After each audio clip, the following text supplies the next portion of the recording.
Alvin, ang sundalo. Credit to the author. 1409-16. Ang mga pangalan po na nandito ay galing sa mga name generator. Kaya kung meron man pagkakatulad sa mga pangalan ng totoong tao o lugar, ito ay tunay na hindi sinasadya. Si Jake ay dinala ng Heavenly Harm Guardian sa punishment camp ng City Governor's Estate ng Mount Hill City, at hindi na siya bumalik. Ang sitwasyon ay patuloy na nagbabago sa Latent Dragon Camp.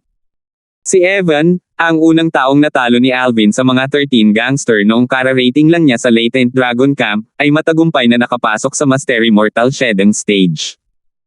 Sinadya niyang hanapin si Alvin para maghiganti sa sandaling lumabas siya sa kanyang closed-door cultivation.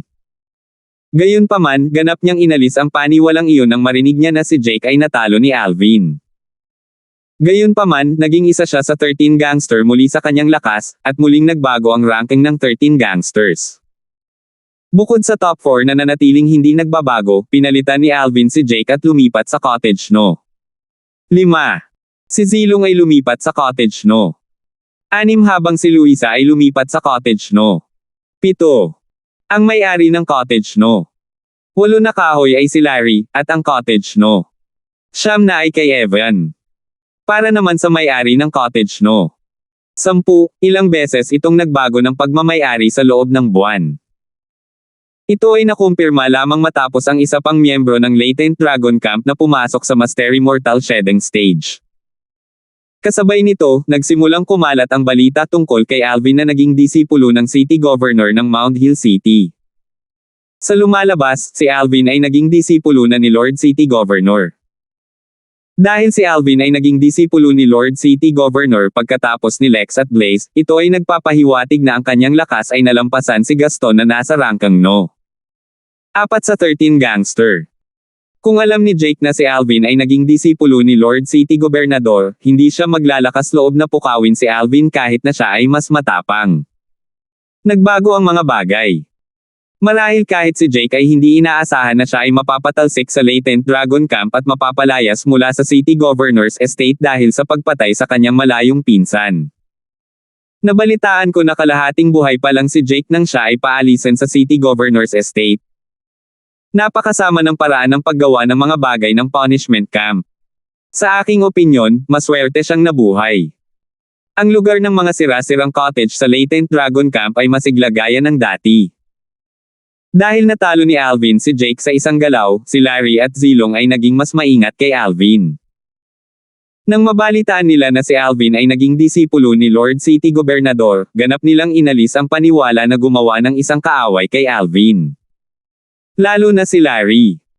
Bagamat minsan na siyang itinapon ni Alvin sa hukay ng pataba at pinahiya siya, hindi siya nagtanim ng kahit katiting na intensyon na ipaghiganti ang kanyang sarili kapag nahaharap sa kasalukuyang Alvin.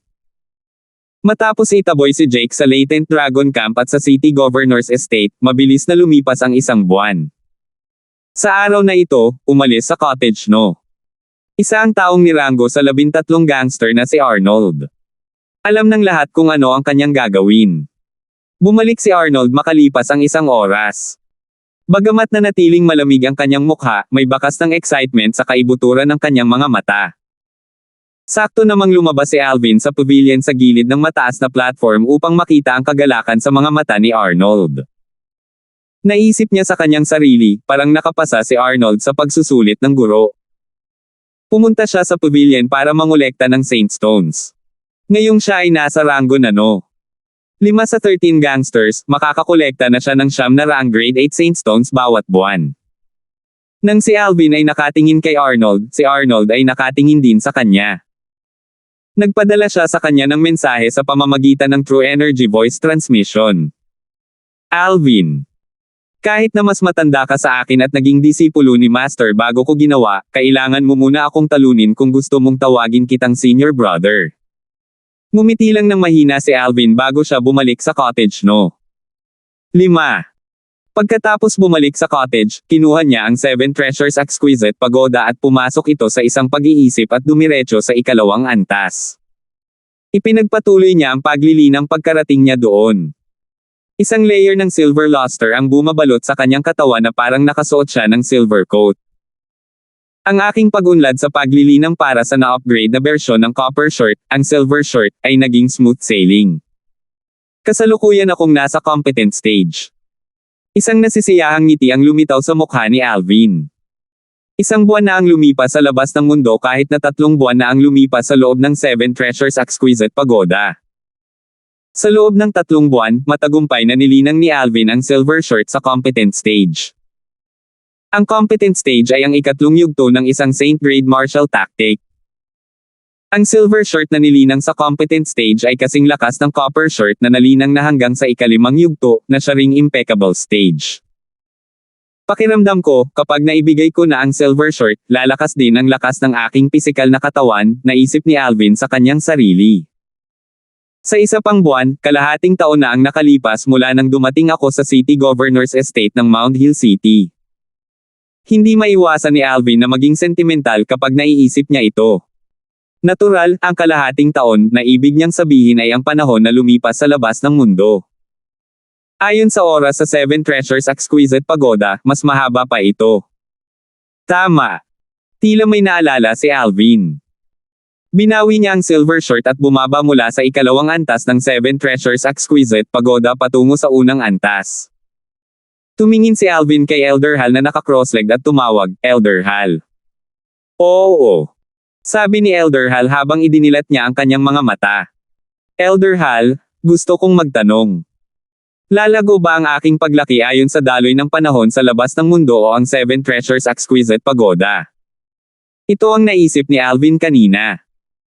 Kung ang kanyang growth ring ay lumago ayon sa daloy ng panahon sa loob ng 7 Treasures Exquisite Pagoda, 36 na taong gulang na siya ngayon.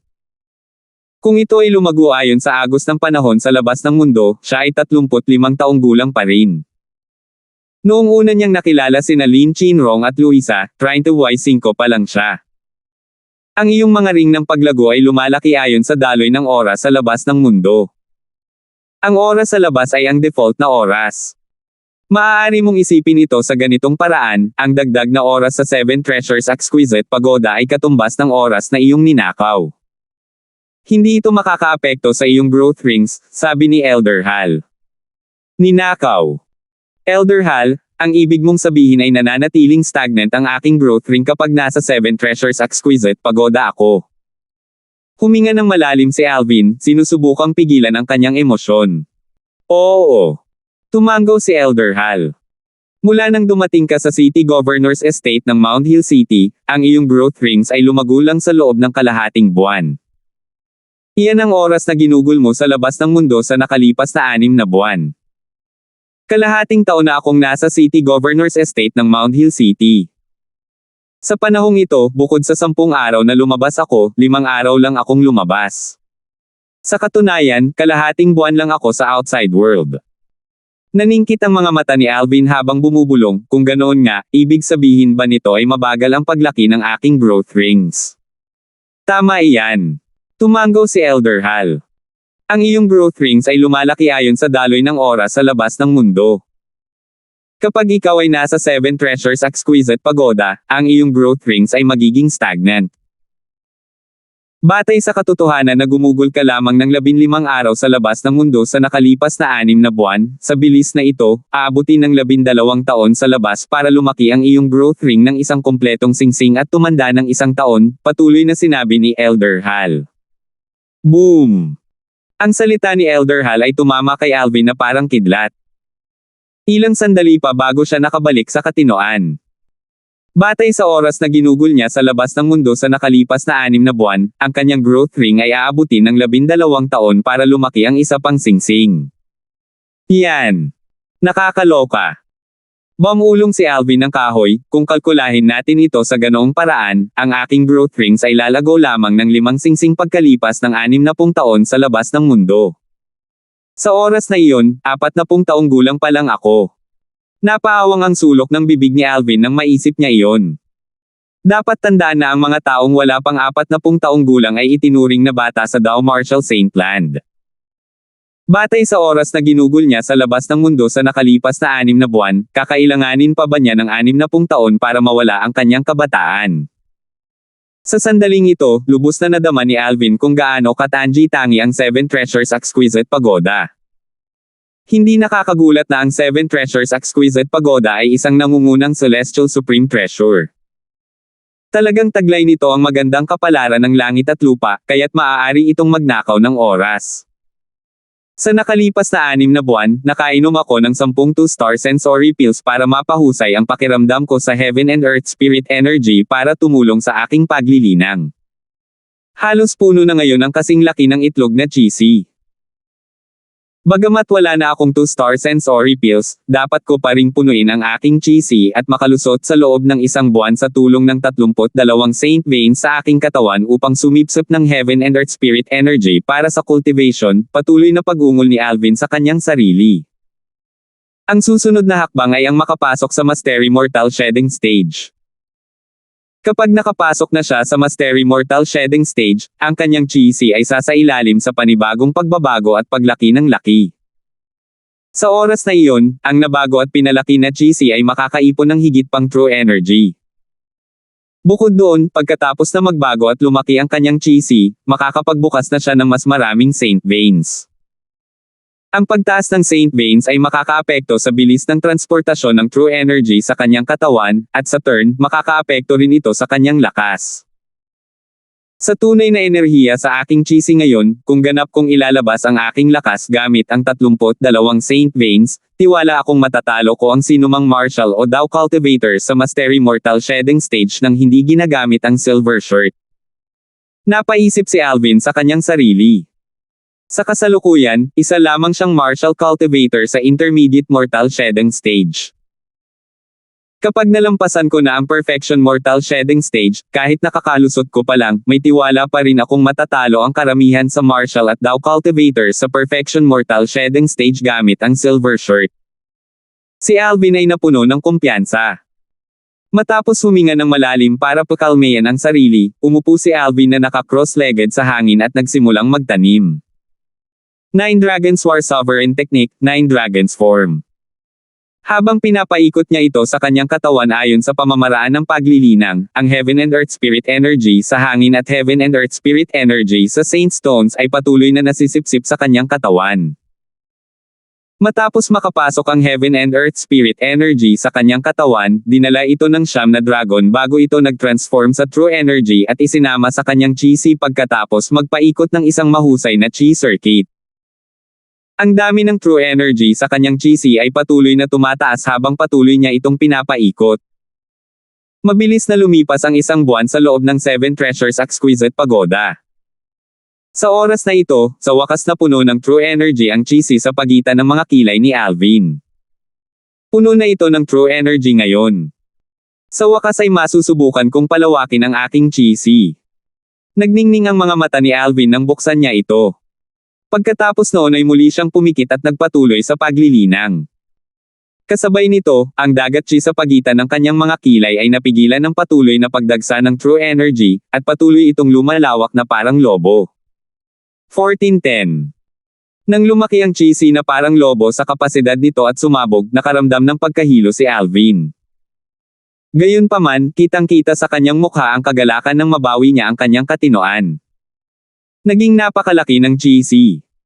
Napagtanto ni Alvin na ang cheesy ay ganap na nagbago. Ito ay mapangahas. Dati kasing laki lang ng itlog ang cheesy, pero ngayon, kasing laki na ito ng basketball court sa mundo noong nakaraan niyang buhay. Ang true energy na nagpalawak ng kasing laki ng itlog na cheesy ay tila hindi gaanong mahalaga ngayon. Sinakop lamang nito ang isang sulok ng cheesy na kasing laki ng basketball court. Gayunpaman, alam ni Alvin na gumawa siya ng isa pang hakbang pasulong. Nalampasan na niya ang kalahati ng Mastery Mortal Shedding Stage. Ang iba pang kalahati ay upang magbukas ng higit pang mga Saint Veins. Sa Early Mortal Shedding Stage, nagawa kong buksan ang 15 Saint Veins. Sa Intermediate Stage, nagbukas ako ng isa pang 17 Saint Veins. Ngayong nakalusot na ako sa Mastery Mortal Shedding Stage, dapat ay nakapagbukas na ako ng kahit 18 Saint Veins. Huminga ng malalim si Alvin nang maisip niya iyon. Sana may milagrong mangyari. Ang himalang ibig niyang sabihin ay ang magbukas ng higit sa 18 Saint Veins. Katulad noong binuksan niya ang higit sa 16 na Saint Veins noong siya ay nasa intermediate mortal shedding stage. Dahil 2 beses na itong naranasan ni Alvin, ang proseso ng pagbubukas ng Saint Veins ay umusad ng maayos. Gayunpaman, nangangailangan pa rin ito ng ilang oras kahit na maayos ang lahat. Makalipas ang kalahating buwan, si Alvin na nagbukas ng sunod-sunod na Saint Veins ay tumigil nang maramdaman niya na maaari pa niyang buksan ang isa pa. Ilang Saint Veins ang nabuksan ko. Biglang naalala ni Alvin ang bagay na ito at sinimulang suriin ang bilang ng mga Saint Veins na kanyang binuksan. Ito. Matapos itong bilangin, nagsimulang manginig si Alvin sa pananabik. Ako. Hindi naman ako nagkamali ng pagbilang, di ba? Huminga ng malalim si Alvin at nagsimulang tuwang-tuwang pag-aralan ang Saint Veins na binuksan niya pagkatapos niyang makapasok sa Mastery Mortal Shedding Stage. Pagkatapos magbilang ng ilang beses, sa wakas ay nakatitiyak si Alvin. Hindi siya nagkamali. 20. Binuksan ko pa talaga ang 20 Saint Veins. Hindi mapigilan ni Alvin na matuwa. Inaasahan niyang mabubuksan niya ang 19 na Saint Veins ng pinakamaraming kahit na may milagrong nangyari. Sino ang nakakaalam na magbubukas talaga siya ng 20 Saint Veins?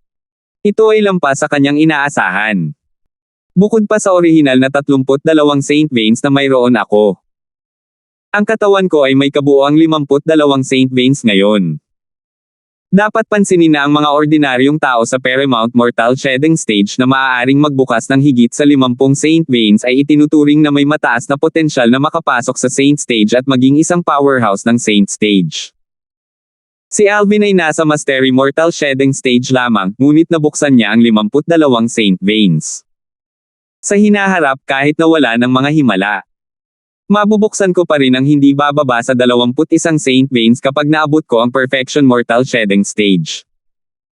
Sa Paramount Mortal Shedding Stage, makakapagbukas ako ng 22 Saint Veins kahit papaano.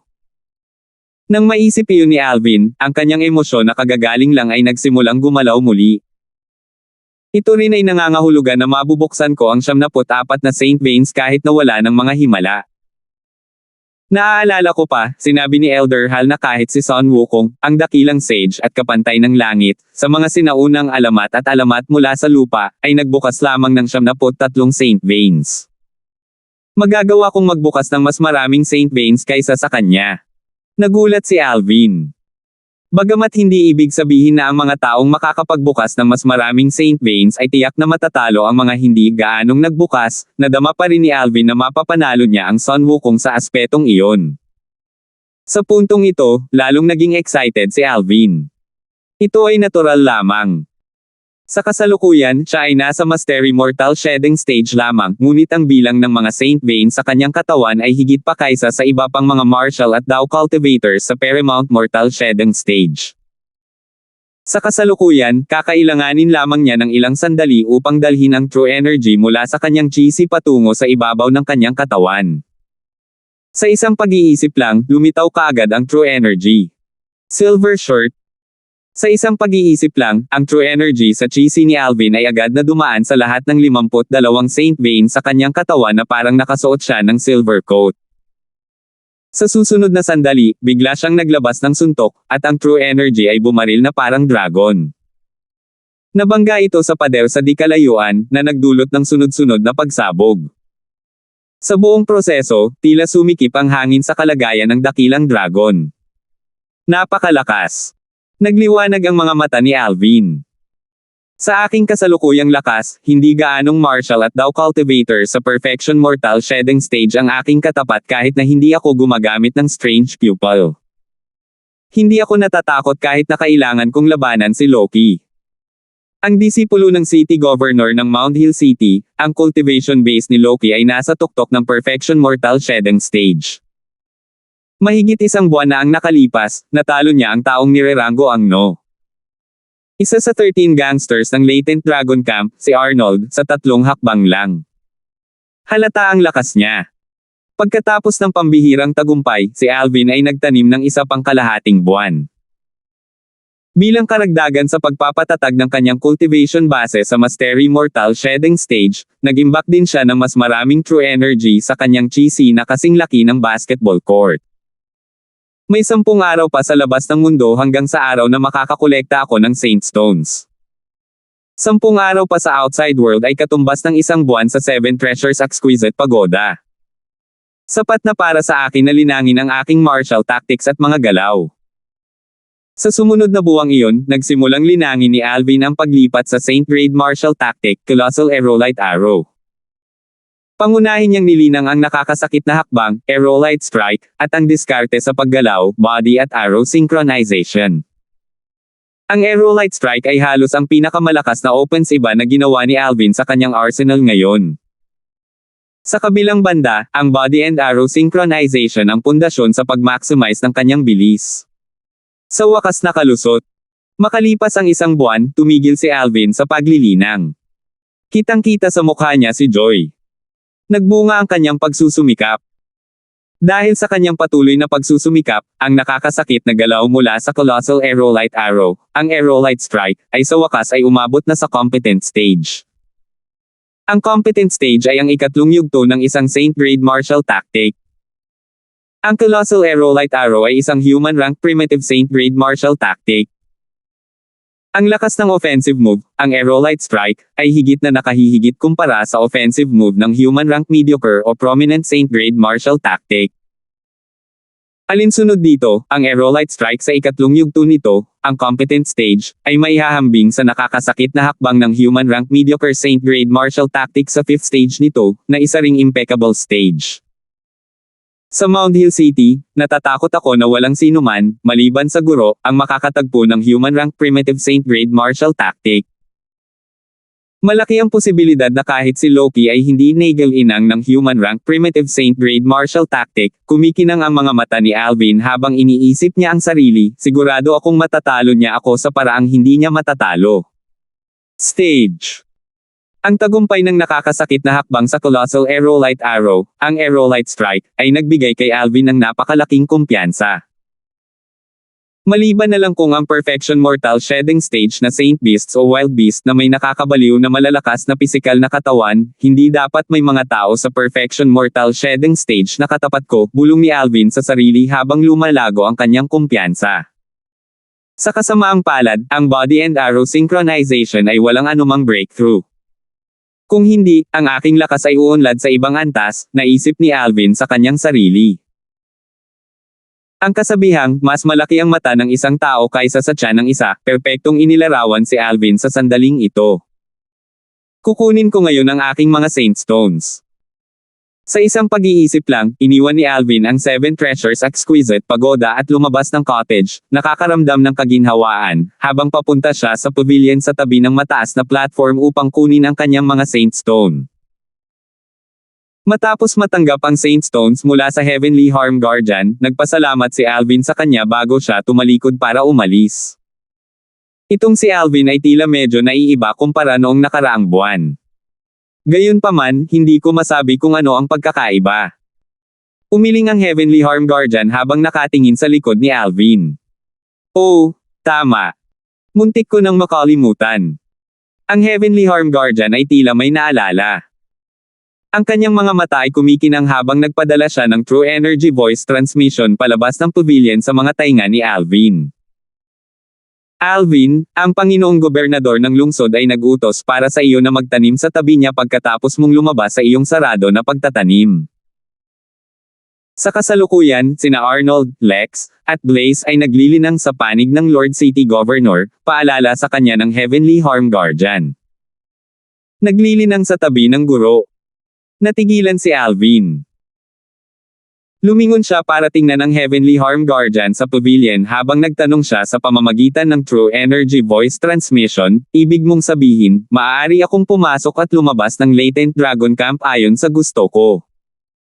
Oo. Tumango ang Heavenly Harm Guardian. Kalahating buwan na ang nakalipas, nagpasa ng utos si Lord City Governor para ikaw, sina Arnold, Lex, at Blaze ay makapasok at makaalis sa Latent Dragon Camp kung gusto mong pumunta sa City Governor's Estate.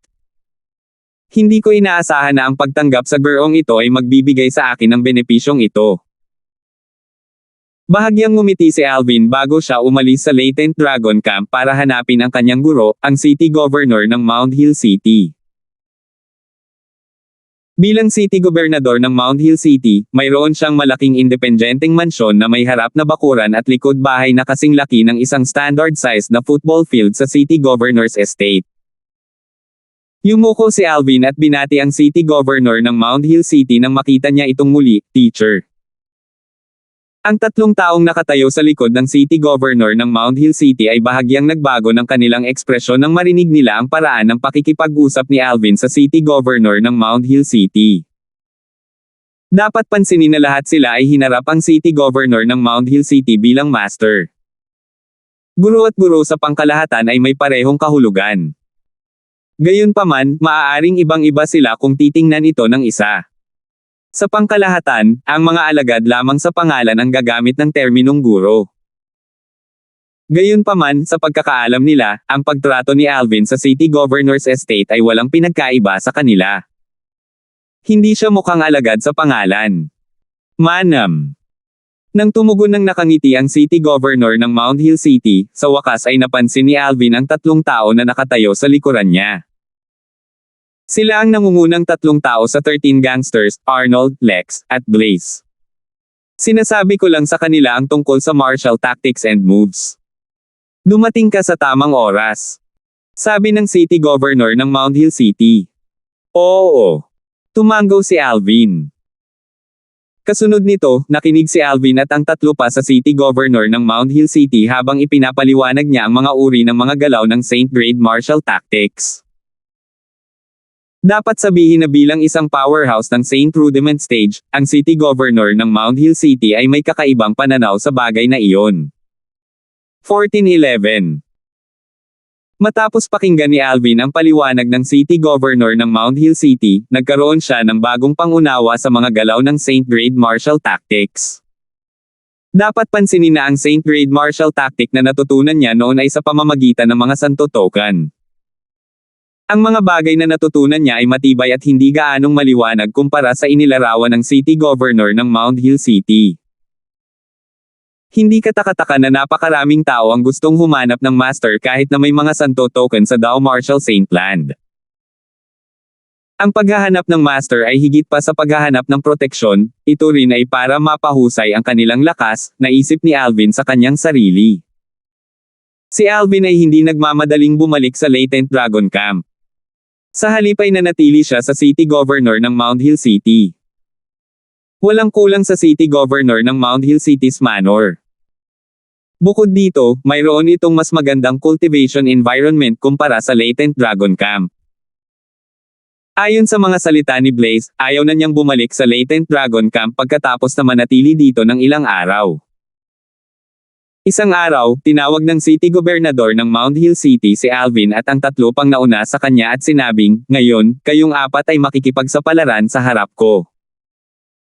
Ang malalakas ay iginagalang sa Dao Martial Saint Land, kaya ang iyong seniority ay iranggo ayon sa iyong lakas." Kabilang sa kanila, bukod kay Blaze na tinawag sina Alvin at Arnold bilang senior brother, ang iba ay hindi tinawag ang sinuman bilang senior brother at hindi rin nila tinukoy ang kanilang sarili bilang junior brother. Natuklasan ito ng city gobernador ng Mount Hill City at nagplanong iranggo ang kanilang seniority ngayon. "Master, hayaan mo muna ako. Kung matatalo ako ni Lex, handa akong maging pinakabatang junior brother." Nanguna si Blaze at nagboluntaryo. Magaling. Ang city governor ng Mount Hill City ay tumango at tumayo sa gilid kasama sina Alvin at Arnold habang pinapanood nila sina Blaze at Lex na malapit ng maglaban. "Blaze, pareho ka pa rin. Laging ayaw magpasakop sa akin." Hindi nagulat si Lex na gusto siyang hamanin ni Blaze. Tumingin siya kay Blaze na may marangal na ekspresyon, handang mag-react kung sasalakayin si Blaze. Bagamat nauna siya kay Blaze sa 13 gangsters ng Latent Dragon Camp, hindi siya mas malakas kaysa sa kanya. Sa bawat pagkakataon, malalaman lang nila ang kinalabasan ng labanan pagkatapos ng 100 galaw. Matapos makapasok si Alvin sa Mastery Mortal Shedding Stage, may natuklasan siya. Kahit na hindi ginagamit ang Strange Pupil, kitang-kita pa rin niya ang mga galaw ni Blaze at Lex. Parang dahil nakalusot na ako sa Mastery Mortal Shedding Stage, bukod sa lumalakas ang katawan ko, iba rin lahat ng organs ko sa mga ordinaryong martial cultivator sa Mastery Mortal Shedding Stage, sa isip ni Alvin. Bukod doon, wala nang maisip si Alvin ng ibang paliwanag. Mabangis na lumaban sina Blaze at Lex, pabalik-balik. Medyo inaantok si Alvin habang patuloy niyang pinapanood ang labanan na pantay-pantay. Nagising lamang si Alvin makalipas ang 100 galaw nang mahulog si Blaze sa isang hindi magandang posisyon. Sa wakas ay natalo ni Lex si Blaze pagkatapos ng isa pang 30 galaw. Mga 130 moves ulit. Pinunasan ni Blaze ang mga mantsa ng dugo sa gilid ng kanyang bibig habang nakasimangot. 2 pang galaw kumpara sa nakaraang panahon. Bahagyang ngumiti si Lex at sinabing, "Junior Brother Jin, hindi ba dapat ako ang tawagin mo ngayon bilang senior brother mo?" Senior Brother Xiong. Bagamat medyo nag-aatubili si Blaze, hindi siya walang hiya. Tinawag niya si Lex bilang senior brother bago siya tumayo sa gilid. Hindi alintana kung si Alvin, Arnold o ang City Governor ng Mount Hill City, walang nagulat sa resulta. Pagkatapos uminom ni Lex ng 2-star hilang medicinal pill na ibinato sa kanya ng City Governor ng Mount Hill City, mabilis siyang nakabawi sa kanyang top form. Pagkatapos, ang kanyang mga mata ay agad na lumipat kay Alvin. "Alvin, alam kong hindi ako kalaban ni Arnold. Mag-sparring tayo ngayon. Kung manalo ka, tatawagan kitang senior brother. Kung manalo ako, ikaw." Tumingin si Lex kay Alvin. Gayunpaman, pinutol siya ni Alvin bago niya natapos ang kanyang pangungusap. "Kung manalo ka, tatawagan din kitang senior brother." "Mabuti. Paano direktang?" Napangiti si Lex nang marinig niya ang mga salita ni Alvin. "Halika dito." Sa ilalim ng mga mata ng City Governor ng Mount Hill City, Arnold, at Blaze, humakbang si Alvin. Makalipas ang ilang sandali, tumayo siya na parang bundok sa harap ni Lex habang naghahanda silang makipaglaban. Tumingin si Blaze kay Lex na may bakas ng awa sa kanyang mga mata. Sa kanyang opinyon, si Lex ay medyo mas malakas kaysa sa kanya, at alam niya mismo na hindi siya kasing lakas ni Alvin. Imposibleng maging katapat ni Lex si Alvin.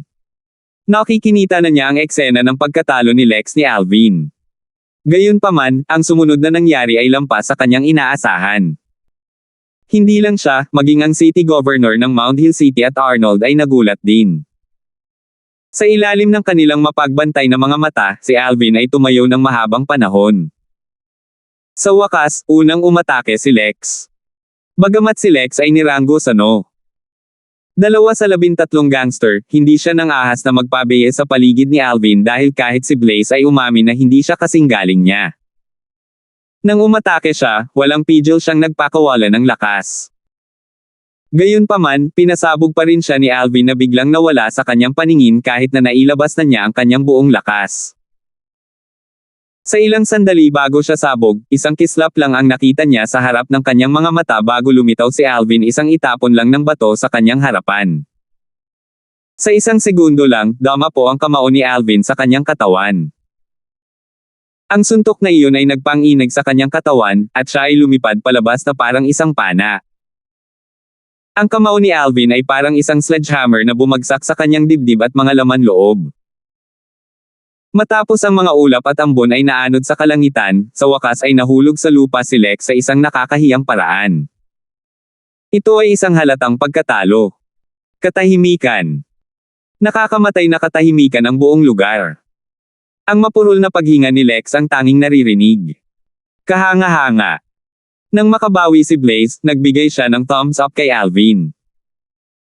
Hindi nakakagulat na si Senior Brother Alvin ay isang napakahusay na martial cultivator mula sa Mortal Continent. Napakalakas niya na maihahambing siya sa isang ordinaryong martial cultivator sa Perfection Mortal Shedding Stage. Bagamat nanatiling kalmado si Blaze sa panlabas, labis siyang nabigla sa kanyang puso. Bagamat may tiwala siya kay Alvin, naisip niyang kakailanganin pa niya ng ilang galaw para talunin si Lex. Sinong mag-aakalang matatalo si Lex sa isang galaw lang? Nagbigay ito sa kanya ng insight sa lakas ni Alvin. Talagang ikinagulat niya ang bagay na ito. Ito. Martial cultivator lang ba talaga siya sa intermediate mortal shedding stage? Bulalas ni Blaze sa loob na hindi makapaniwala. Mataimtim na tiningnan ni Arnold si Alvin. Kanina, malinaw niyang nakita ang lahat ng umatake si Alvin. Sa sandaling ito, naisip pa niya na ang bilis ni Alvin ay hindi mas mabagal kaysa sa kanya. Alam niyang kayang talunin ni Alvin ang mga kaaway na may mas mataas na cultivation base kaysa sa kanya kahit na siya ay nasa intermediate mortal shedding stage lamang. Gayunpaman, hindi niya inaasahan na ganoon kalakas si Alvin. Maging si Lex na nasa tuktok ng Mastery Mortal Shedding Stage ay hindi nakatiis ng higit sa isang galaw. Mastery Mortal Shedding Stage. Sinuri ng City Governor ng Mount Hill City ang cultivation base ni Alvin gamit ang spiritual secret tactic. Hindi niya maiwasang mapabuntong hininga sa kaloob-looban. Parang lax-lax ang kabayo ang tumatakbo sa isip niya. Ilang sandali pa bago siya tuluyang naka-recover. Hindi pa ganoon katagal, ngunit si Alvin ay nakagawa na naman ng panibagong tagumpay. Ang gobernador ng lungsod ng Mount Hill City ay nagawa lamang na unti-unting pakalmeyan ang sarili pagkatapos niyang huminga ng malalim. Bagamat nabigla siya ay hindi siya umimik. Bilang city governor ng Mount Hill City, natural, alam niya kung ano ang dapat sabihin at kung ano ang dapat gawin. Hindi siya nag-alinlangan na kung kumalat ang balita tungkol sa magkakasunod na tagumpay ni Alvin sa loob ng maikling panahon, tiyak na siya ay magiging pangunahing target. Kung ang usapin ay umabot sa puntong iyon, hindi ito makakabuti para kay Alvin. Ito ay dahil ang lahat, kabilang siya, ay nag-iisip na si Alvin ay nagtatago ng isang malaking sekreto dahil nagawa niyang makalusot sa 2 antas sa napakaikling panahon. Naturally, maaaring may iba pang mga dahilan, ngunit hindi ito iniisip ng iba. Mas gugustuhin ng mga tao na magkamali sa panig ng pag-iingat. Mas gugustuhin pa nilang pumatay kaysa magpakawala ng tao. Iyon ang tuntunin ng pag-uugali para sa mga taong sakam. Sa makatuwid, upang maprotektahan si Alvin, tumahimik siya kahit na labis siyang nabigla. Hanggat nananatili siyang tahimik, hindi malalaman ni Arnold at ng iba pa na nakapasok si Alvin sa Mastery Mortal Shedding Stage. Sa kanilang mga mata, si Alvin ay isa pa ring nakakatakot na martial cultivator sa Intermediate Mortal Shedding Stage. Noong siya ay nasa Intermediate Mortal Shedding Stage, nagawa na niyang talunin ang karamihan sa mga martial cultivator sa Mastery Mortal Shedding Stage. Ngayong nakalusot na siya sa Mastery Mortal Shedding Stage, natatakot ako na kahit si Arnold ay hindi makakalaban sa kanya, naisip ng City Governor ng Mount Hill City sa kanyang sarili. At the same time, good mood siya dahil pakiramdam niya ay may nakuha siyang kayamanan. Senior Brother Alvin. Matapos makainom si Lex ng hilang medicinal pill at huminga, dahan-dahan siyang tumayo. Tumingin siya kay Alvin ng may paggalang at paghanga sa kanyang mga mata. Siya ay sumuko kay Alvin mula sa kaibuturan ng kanyang puso. Pinalipad siya ng binata na nakasuot ng lila at natalo siya sa isang galaw lamang. Dahil tinawag siya ng kabilang partido bilang senior brother, natural, kailangang magpakita ng kaunting pag-aalala si Alvin. Nakangiting tanong niya, "Are you okay?" Napunta ang kanyang mga mata kay Arnold pagkatapos niyang matiyak na maayos si Lex. "Napakalakas mo." Humakbang si Arnold at mataimtim na tumingin kay Alvin. Dati, hindi ko akalain na mag-iingat ako sa pagharap sa isang martial cultivator sa Intermediate Mortal Shedding Stage martial cultivator. Hindi ka rin mahina, mahinahong sagot ni Alvin. Alvin.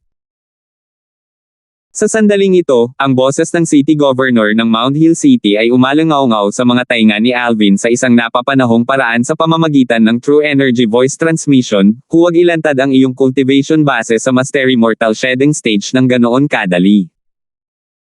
Hindi nagulat si Alvin na alam ng City Governor ng Mount Hill City ang tungkol sa kanyang tagumpay dahil naramdaman niya ang kanyang espiritual na enerhiya na umaagos sa kanya. Pinaramdam nito sa kanya na siya ay ganap na nakita noong tinatalo niya si Lex. Noon niya nalaman na ang City Governor ng Mount Hill City ay may mga pagdududa tungkol sa kanyang cultivation base at ginamit niya ang spiritual secret tactic para suriin ang kanyang cultivation base. Gayunpaman, naririnig ni Alvin ang isang bakas ng pagkabalisa sa boses ng City Governor ng Mount Hill City. Nagulat ito sa kanya. 1412. Parang inaalagaan ako ng guro. Obvious naman na binigyan niya ako ng paalala dahil ayaw niyang malaman ng maraming tao na nakalusot na naman ako.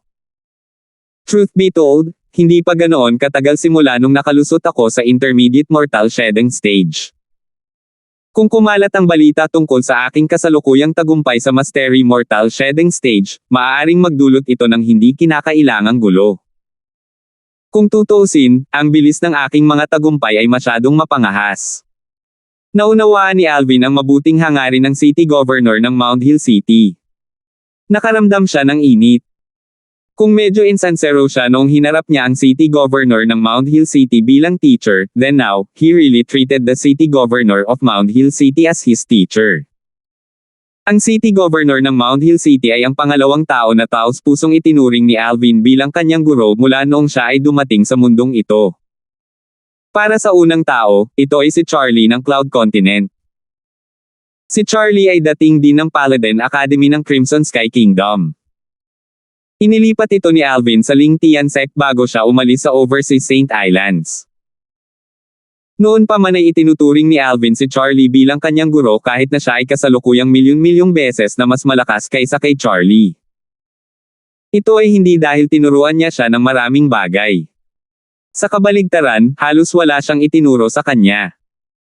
Iginagalang niya si Charlie dahil maraming beses na niya itong tinulungan noon. Hindi niya makakalimutan ang kanyang kabaitan.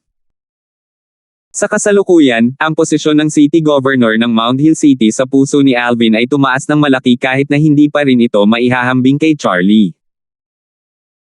Alvin, ikaw ay isang marangal na kalaban, tinitigan ni Arnold si Alvin at same time na sinabi, kung isa kang ordinaryong martial cultivator sa intermediate mortal shedding stage, hindi ako mag-abala sa paggamit ng aking espada. Sa katunayan, karamihan sa mga martial cultivator sa mastery stage ay hindi ako gumagamit ng mortal shedding. Kailangan kong gamitin ang aking espada sa ating labanan. Gayunpaman, hahayaan muna kitang umatake. I'll give you a head start since martial cultivator ka lang sa intermediate mortal shedding stage, sabi ni Arnold, habang nag-init ang mukha niya sa kahihiyan. Sa kanyang cultivation base sa Perfection Mortal Shedding Stage, kahit na hindi siya gumawa ng unang hakbang sa labanan laban sa isang martial cultivator sa Intermediate Mortal Shedding Stage, mayroon pa rin siyang hindi patas na kalamangan noong ginamit niya ang kanyang espada. Kaya naman medyo nahiya siya. Gayunpaman, wala siyang pagpipilian kundi gawin iyon. Wala siyang pakialam kung isa lang itong ordinaryong martial cultivator sa Intermediate Mortal Shedding Stage. Gayunpaman, ang Alvin na ito ay natalo si Lex na niranggo sa No. 2 sa 13 gangster sa isang galaw lamang. Malakas siya kaya kinailangan siyang tretuhin ni Arnold ng may pag-iingat. Sigurado ka bang gusto mo akong gumawa ng first move? Tanong ni Alvin habang kalmadong nakatingin kay Arnold. Oo. Tumanggaw si Arnold. Joke ba yun? Nagkaroon na siya ng hindi patas na kalamangan sa pakikipaglaban sa isang martial cultivator sa Intermediate Mortal Shedding Stage kahit na ang kanyang sariling cultivation base ay nasa Perfection Mortal Shedding Stage. Gaano kaya kaiya kung ipipilit niyang gawin ang unang hakbang? Pagsisisihan mo ito, sabi ni Alvin habang matamang nakatitig kay Arnold. Ako, si Arnold, ay hindi kailanman nagsisisi, dahan-daang sabi ni Arnold habang kumikinang ang kanyang mga mata. Napakalawak ng ngiti ni Alvin kaya nagawa niyang kilabot palabas si Arnold. Kasunod nito, sa ilalim ng maingat na mga mata ni Arnold at ng iba pa, isang layer ng pilak na kinang ang sumikat sa katawan ni Alvin. Para siyang nakasuot ng silver coat, silver shirt.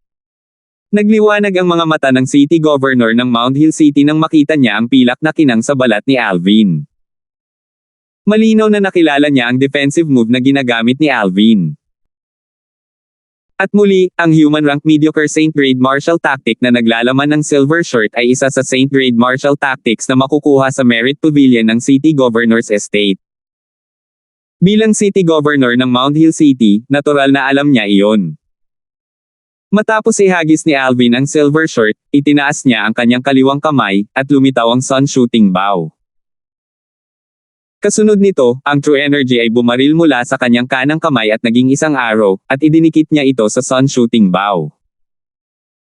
Bahagyang iginuhit ni Alvin ang bowstring na ginawa mula sa litid ng 5-clawed devil dragon at agad itong binitawan. Shoo! Sa loob lamang ng isang segundo, isang solidong sinag ng araw ang bumaril tulad ng isang bulalakaw na pumutok sa kalangitan. Kasunod nito, lumipad si Alvin kasama nito, nakatayong matatag sa sinag ng araw. Sumikip ang hangin bago ito sumabog sa kanilang gising. Body at arrow synchronization.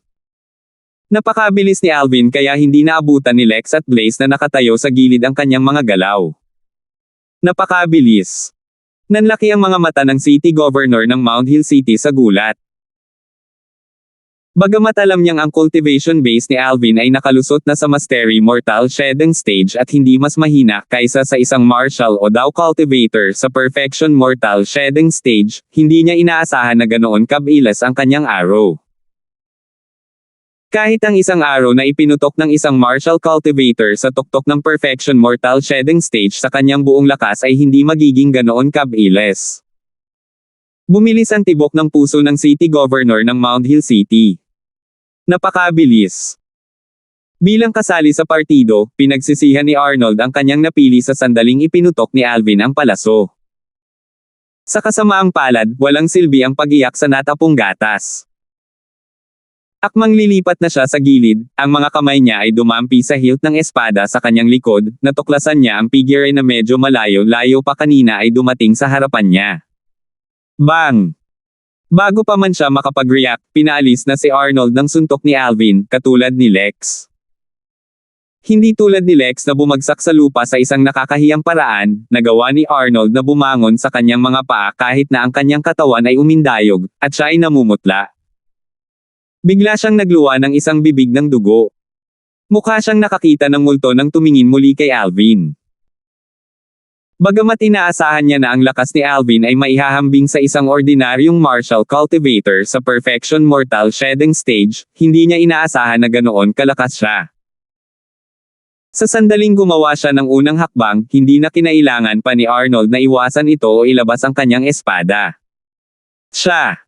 Martial Cultivator ba talaga siya sa Intermediate Mortal Shedding Stage? Sa sandaling ito, tunay na nag-aalinlangan si Arnold. Gayunpaman, ibinasura niya ang pag-iisip ng maalala niyang katatapos lang ni Alvin sa Intermediate Mortal Shedding Stage 3 buwan na ang nakakaraan. Kinumpirma pa ito ng dalawang powerhouse ng Saint Rudiment Stage gamit ang Spiritual Secret Tactic. Imposibleng makalusot muli si Alvin sa loob lamang ng 3 buwan. Si Arnold ay napakasigurado dyan. Anong biro? Para makalusot mula sa Intermediate Mortal Shedding Stage hanggang sa Mastery Mortal Shedding Stage sa loob lamang ng 3 buwan. Kahit na ang nangungunang prodigy sa Daw Martial Saintland ay hindi iyon kaya. Kahit na mayroon silang pinakamahusay na mapagkukunan at kapaligiran sa paglilinang, hindi ito posible na makalusot sa loob ng maikling panahon. Mabuti. Tinitigan ng City Governor ng Mount Hill City si Alvin na may kumikinang na mga mata habang nanginginig ang taba sa kanyang pisngi dahil sa kanyang pananabik. Bagamat nahulaan niya na maaaring talunin ni Alvin si Arnold pagkatapos niyang matuklasan na nakalusot siya sa Mastery Mortal Shedding Stage, hindi niya inaasahan na matatalo siya nito sa isang galaw lang. Ang kasalukuyang lakas ni Alvin ay nalampasan ang matandang Loki. Natulala lang sina Lex at Blaze.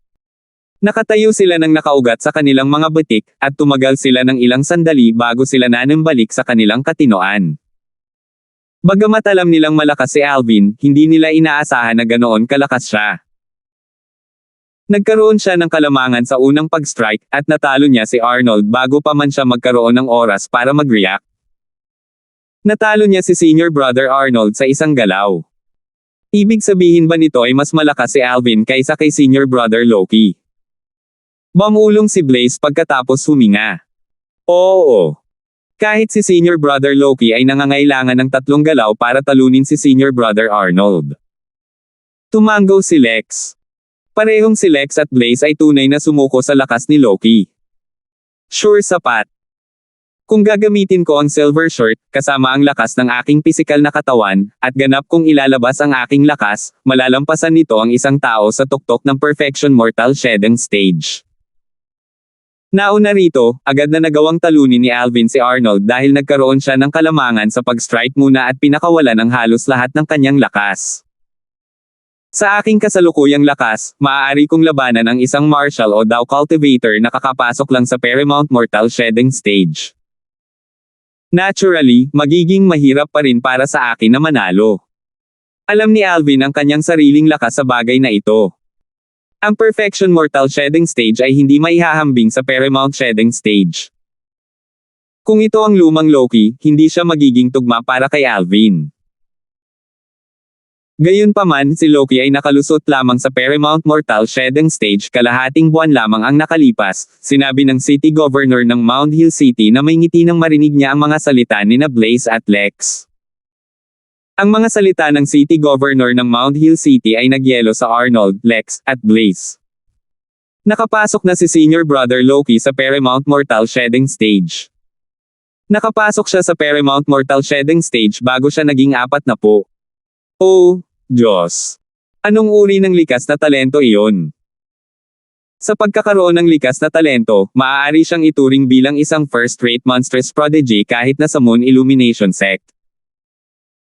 Siya ay nagkakahalaga ng pinakamataas na opisyal sa Moon Illumination Sect at sila ay kahit na sanayin siya masigla. Medyo naiinggit sina Lex at Blaze habang pinag-uusapan nila ito. Nakapasok na si Loki sa Paramount Mortal Shedding Stage. Nagulat si Alvin. Katulad niya, si Loki ay isa ring martial cultivator mula sa Mortal Continent. Bilang isang martial cultivator mula sa Mortal Continent, kahit nakakapasok lang niya sa Paramount Mortal Shedding Stage, ang kanyang lakas ay hindi maihahambing sa isang ordinaryong tao sa Paramount Mortal Shedding Stage na katutubong sa Dao Martial Saint Land. Naisip ito ni Alvin at sa totoo lang ay naramdaman niyang hindi siya kumpiyansa na labanan si Loki na kakapasok lang sa Paramount Mortal Shedding Stage. Speaking of the Moon Illumination Sect. Sa 6 na buwang, bubuksan ng Moon Illumination Sect ang mga pinto nito para mag-recruit ng mga bagong disipulo. Sa oras na iyon, ang 18 lungsod, kasama na kami, ay magpapadala ng aming pinakamahusay na mga disipulo doon. Sinabi ng gobernador ng lungsod ng Mount Hill City, sa inyong 4, tiyak na papasa sina Alvin at Arnold sa pagsubok ng Moon Illumination Sect at sasama sa kanila. Lex, Blaze, hindi imposible para sa inyong dalawa kung mapapabuti mo sa loob ng susunod na 6 na buwan. Ang Moon Illumination Sect ay isang makapangyarihang sekta na kumokontrol sa 18 lungsod, kabilang ang Mount Hill City. Ito ay isang ikapitong antas na puwersa na kinokontrol din ng isang grade 7 na reserba ng Saint Stones. Maging ang gobernador ng lungsod ng Mount Hill City ay isang kilalang disipulo ng Moon Illumination Sect. Upang humanga ang mundo sa isang solong tagumpay sa entrance exam ng Moon Illumination Sect, si Loki ay pumasok sa closed-door cultivation kamakailan. Naghahanda siyang linangin ang 3 hakbang mula sa human rank mediocre Saint grade martial tactic hanggang sa impeccable stage, sabi ng City Governor ng Mount Hill City habang nakatingin sa kanilang 4. 14-13. Nagulat si Alvin at ang kanyang mga kasama matapos makinig sa mga salita ng City Governor ng Mount Hill City. Magagawa ba niyang linangin ang 3 magkakaibang galaw mula sa human rank mediocre Saint grade martial tactic hanggang sa impeccable stage? Mahalagang tandaan na ang impeccable stage ay ang ika-5 at pinakamataas na yugto ng isang paglipat sa Saint grade martial tactics. Nais ni Loki na linangin ang lahat ng 3 magkakaibang galaw sa pinakamataas na yugto. Alam nilang 3 nang walang pag-aalinlangan na ang 3 galaw ay ang offensive move, defensive move, at movement move. Gayunpaman, hindi nila akalain na si Loki ay magiging sobrang ambisyosa. Si Alvin lamang ang hindi nagulat dito.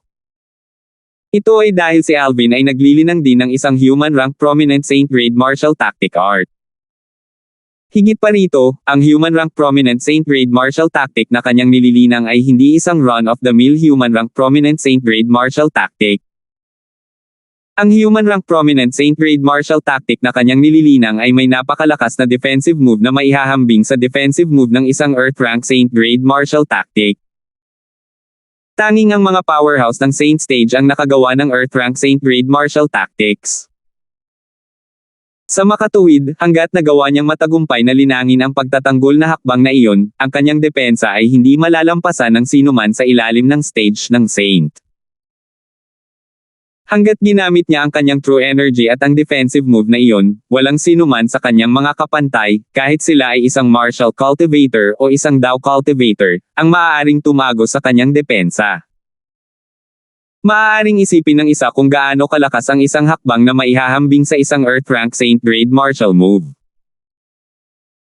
Hanggat nilinang ng isa ang alinman sa mga galaw sa Colossal Aerolite Arrow hanggang sa competent stage, maihahambing ito sa isang paglipat sa impeccable stage ng isang human rank mediocre Saint grade martial tactic. Iyon ang pagkakaiba sa pagitan ng Saint grade martial tactics. Sa makatuwid, hindi nagulat si Alvin na binalak ni Loki na linangin ang tatlong magkakaibang human rank mediocre moves patungo sa impeccable stage. Sino ang mag-aakala na ang entrance exam ng Moon Illumination Sect ay gaganapin sa kalahating taon? Nagulat si Alvin. Narinig niya dati si Luisa tungkol sa Moon Illumination Sect. Binanggit din niya ang relasyon sa pagitan ng Moon Illumination Sect at ng 18 lungsod.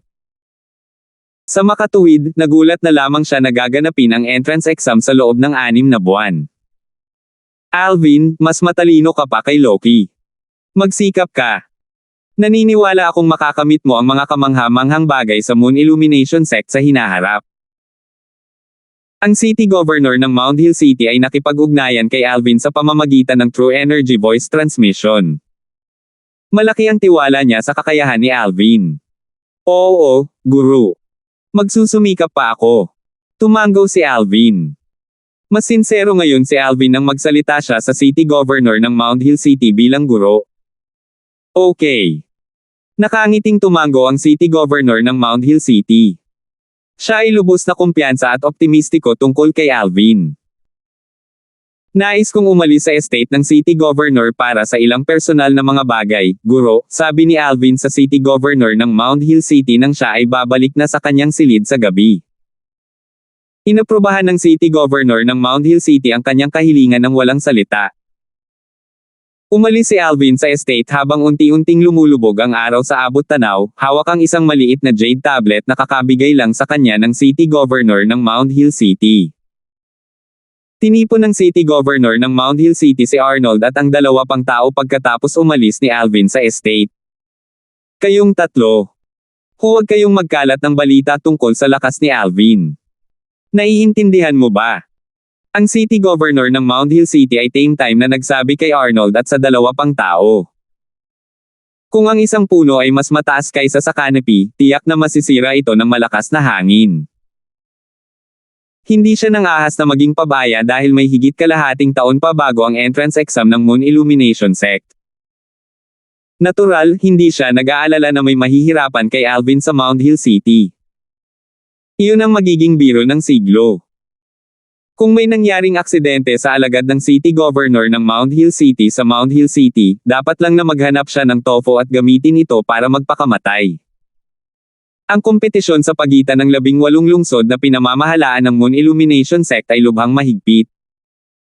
Nag-aalala siya tungkol sa 17 lungsod.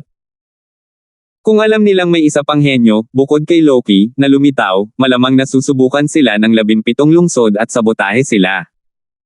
Kailangan niyang mag-ingat. Madaling maiwasan ang direktang pag-atake, ngunit mahirap ipagtanggol laban sa mga Pukana. Oo. Bagamat hindi alam ng tatlo sa kanila ang mga alalahanin ng City Governor ng Mount Hill City, lahat sila ay sumang-ayon pa rin ng walang pag-aalinlangan. Ang gobernador ng lungsod ng Mount Hill City ay tumango bilang kasiyahan. Matapos bumalik si Arnold at ang 2 pa sa kanilang mga silid, ngumiti ang City Governor ng Mount Hill City. Hindi ko inaasahan na makakatagpo ako ng isa pang walang katulad na henyo pagkatapos ni Loki. Walang katulad na henyo. Ito ang kanyang pagtatasa kay Alvin. Hindi man lang niya sinabi iyon tungkol kay Loki. Malinaw na akala niya ay mas talentado pa si Alvin kaysa kay Loki. Matapos ipakita ni Alvin ang Jade Tablet sa pasukan ng City Governor's Estate, magalang na sumaludo sa kanya ang mga gwardya.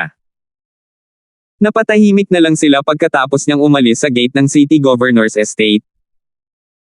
Ang Jade Tablet ay ibinigay sa kanya ng City Governor ng Mount Hill City. Mount Hill Order. Siya siyang Master Loki, ang ipinagmamalaki ng City Governor. Bumulong ang isa sa mga gwardya habang nakatingin sa silhouette ni Alvin. Ang Mount Hill Order ay isang representasyon ng gobernador ng lungsod. Mayroon lamang 2 Mount Hill Order sa City Governor's Estate ng Mount Hill City. Ang isa ay nasa pag-aari ng City Governor, at ang isa ay iginawad sa kanyang paboritong disipulo, si Loki. Nakita ko na si Lord Loki. Hindi siya iyon. Umiling ang ibang guard. Isa siya sa 4 na bagong disciples na kinuha ni Lord City Governor, Alvin. Gayunpaman, hindi siya dapat mas malakas kaysa kay Arnold, ang pinuno ng 13 gangsters sa Latent Dragon Camp.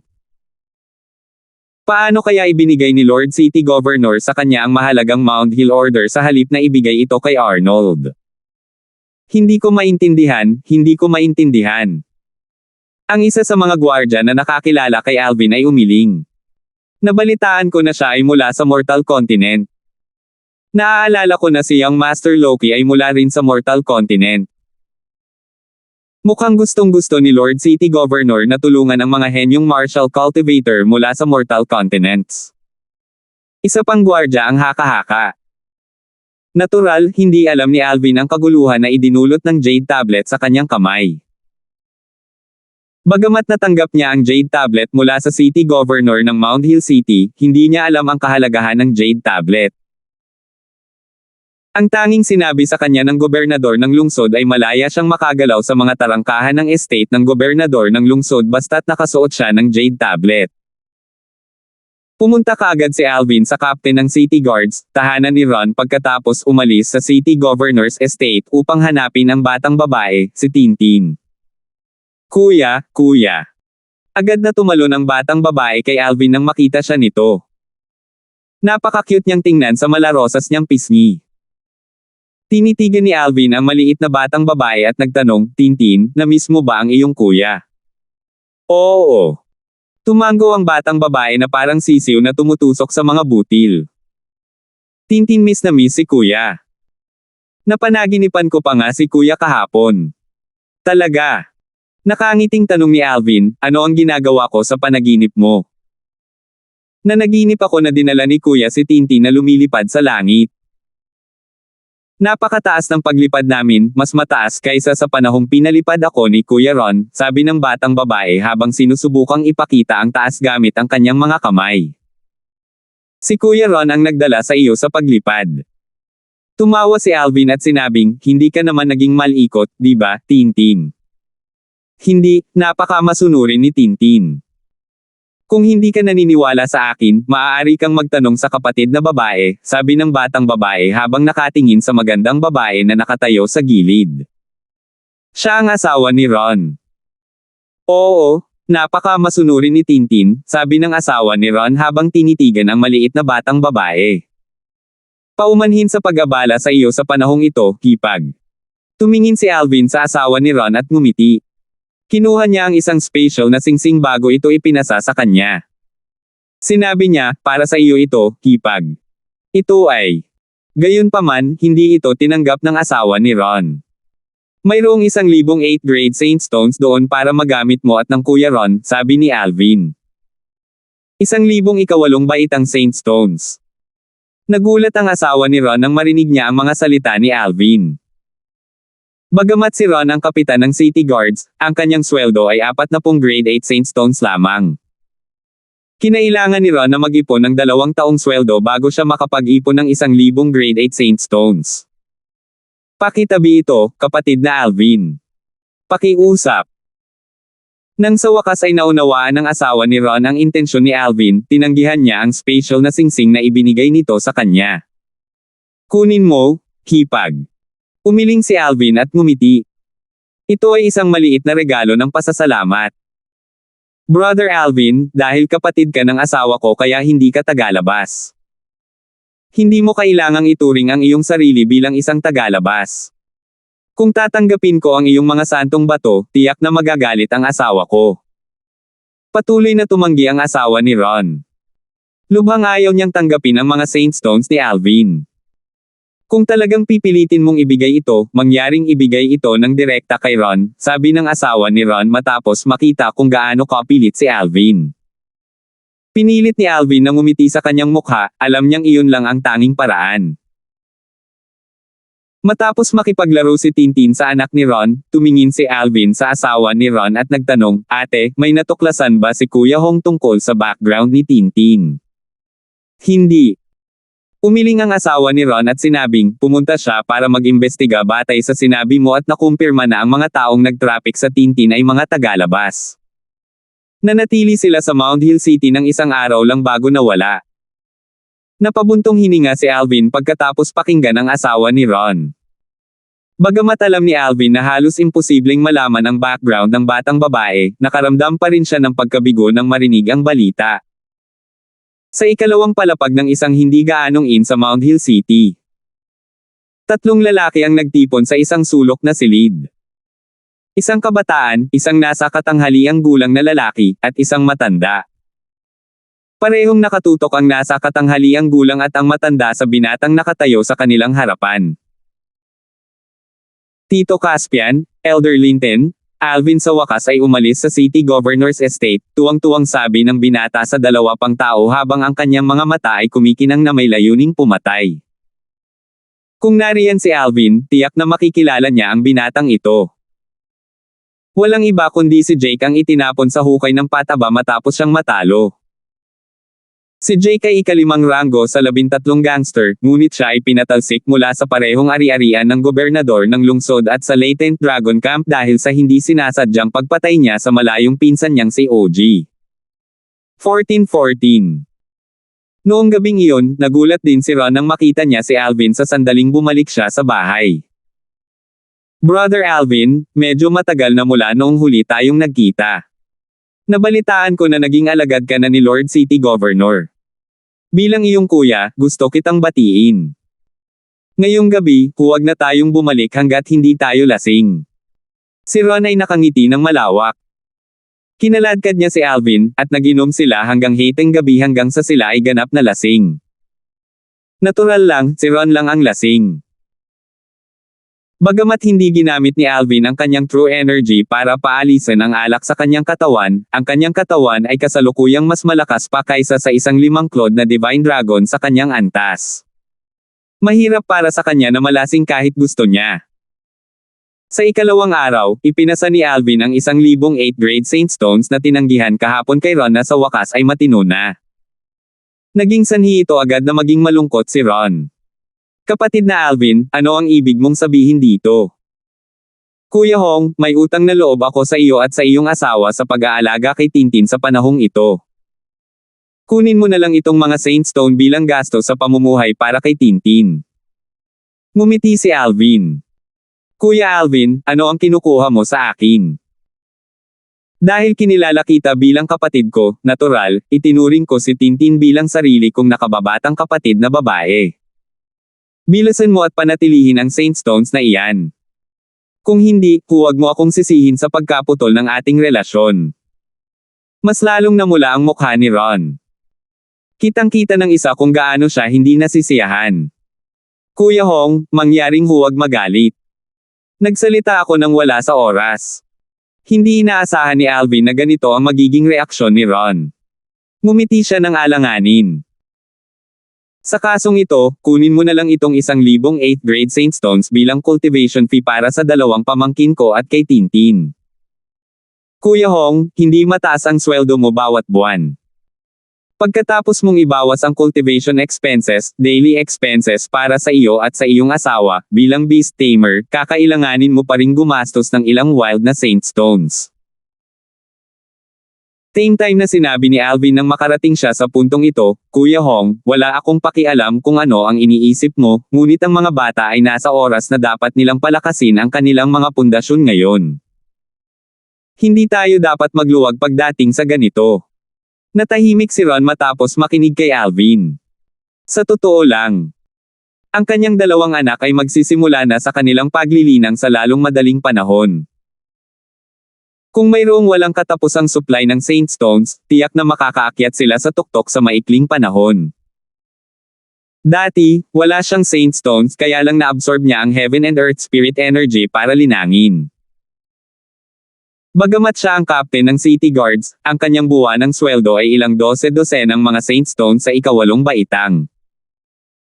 Kung hindi siya isang beast tamer, maaaring sapat na para mabuhay ang kanyang pamilya. Dahil siya ay isang beast tamer, ang perang ginastos niya sa pagkain para sa mga mabangis na hayop ay medyo malaki. Kuya Hong, tanggapin mo na lang. Kapatid kita kaya bakit kailangan mong magkwenta ng sobra sa akin? Tsaka alam mo naman na bukod sa isa ako sa 13 gangster, naging alagad na rin ako ni Lord City Governor. Hindi naman ako nagkukulang sa Saint Stones. Nang makita ni Alvin na nanatiling tahimik si Ron, alam niyang pinag-iisipan niya ang bagay na ito ngayon. Sinamantala niya ang pagkakataon at mabilis na hinampas habang mainit ang bakal. Nang marinig ito, si Ron ay nanatiling tahimik ng ilang sandali bago siya nagngangalit ng kanyang mga ngipin. Brother Alvin, kung ganoon, hindi ko natatanggihan ang iyong alok.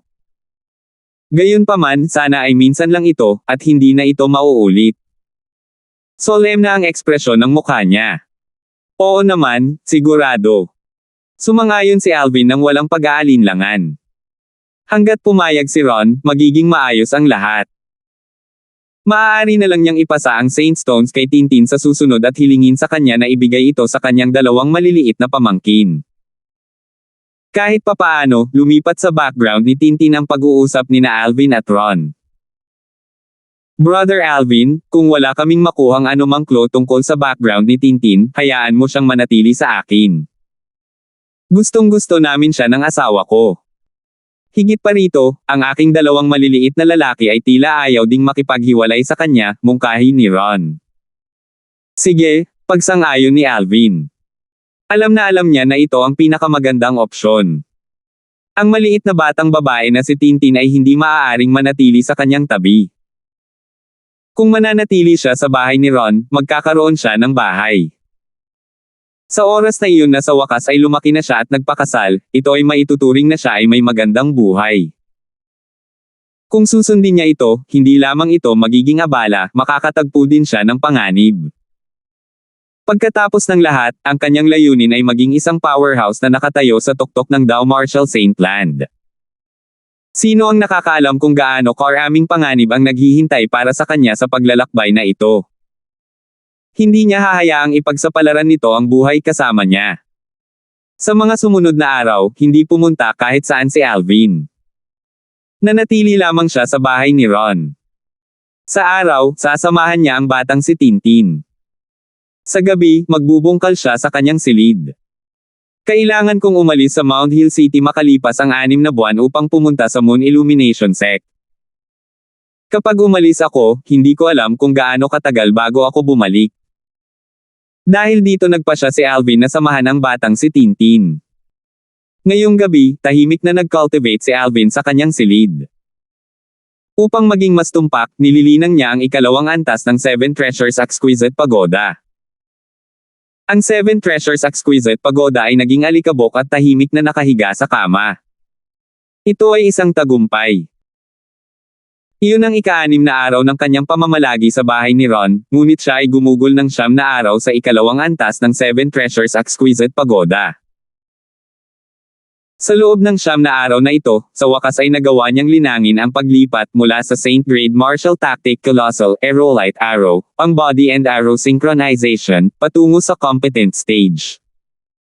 Ang Competent Stage ay ang ikatlong yugto ng Saint Grade Martial Tactic. Katumbas ito ng ika-5 yugto, ang Impeccable Stage, ng isang paglipat mula sa Human Rank Mediocre Saint Grade Martial Tactic. Ngayon, ang bilis ko na sa wakas. Tiwala akong mapapatay ko ang isang katutubo ng Dow Marshall Saint Land na kakapasok lang sa Paramount Mortal Shedding Stage. Si Alvin ay puno ng kumpiyansa habang nagniningning ang kanyang mga mata. Boom! Boom! Boom! Biglang nanginig ang buong Seven Treasures Exquisite Pagoda ng walang babala. Parang nagkaroon ng lindol. Bago na pagtanto ni Alvin ang nangyayari, pinatalsik na siya sa Seven Treasures Exquisite Pagoda ng isang hindi mapaglabanan na puwersa. Matapos siyang paalisin sa Seven Treasures Exquisite Pagoda, nakaramdam ng pagkahilo si Alvin. Ang kakilakilabot na pakiramdam na ito ay gumapang sa kanyang katawan at naging sanhi ng labis na pagkalungkot ng kanyang mukha. Sino yan? Hindi na kailangang mag-isip tungkol dito, alam niyang may mga paggalaw na maaaring nakagambala sa Seven Treasures Exquisite Pagoda. Kung hindi ito magpapatalsik sa kanya ng walang dahilan. Tio Caspian, Elder Linton, siya na. Siya si Alvin. Naging seryoso ang mukha ni Alvin at kumikinang sa kanyang mga mata ang isang pagpatay na hangarin ng may malalim na boses ang pumasok sa kanyang tainga. Parang pamilyar ang boses. Nang ipikit ni Alvin ang kanyang mga mata at tumingin sa pinanggalingan ng boses, agad niyang nakita ang isang pamilyar na figure. Jake. Walang iba kundi si Jake ang itinapon niya sa hukay ng pataba at pinalayas mula sa Latent Dragon Camp at estate ng City Governor dahil sa aksidenteng pagpatay kay OG. Dati siyang nagranggo sa ikalima sa 13 Gangster, at isa rin siyang Martial Cultivator sa Mastery Mortal Shedding Stage. Sa sandaling ito, nakita rin ni Alvin ang isa pang dalawang tao. Ito ay isang nasa katanghaliang gulang na lalaki at isang matandang lalaki. Ang dalawang ito ay halatang nandito para suportahan si Jake. Nang walang pag-aalinlangan, agad na pinaandar ni Alvin ang kanyang Divine Eye. Sa isang tingin lang, nakikita na niya ang cultivation base ng dalawang taong ito. Ang isa sa kanila ay nasa Perfection Mortal Shedding Stage, at ang isa ay nasa Paramount Mortal Shedding Stage.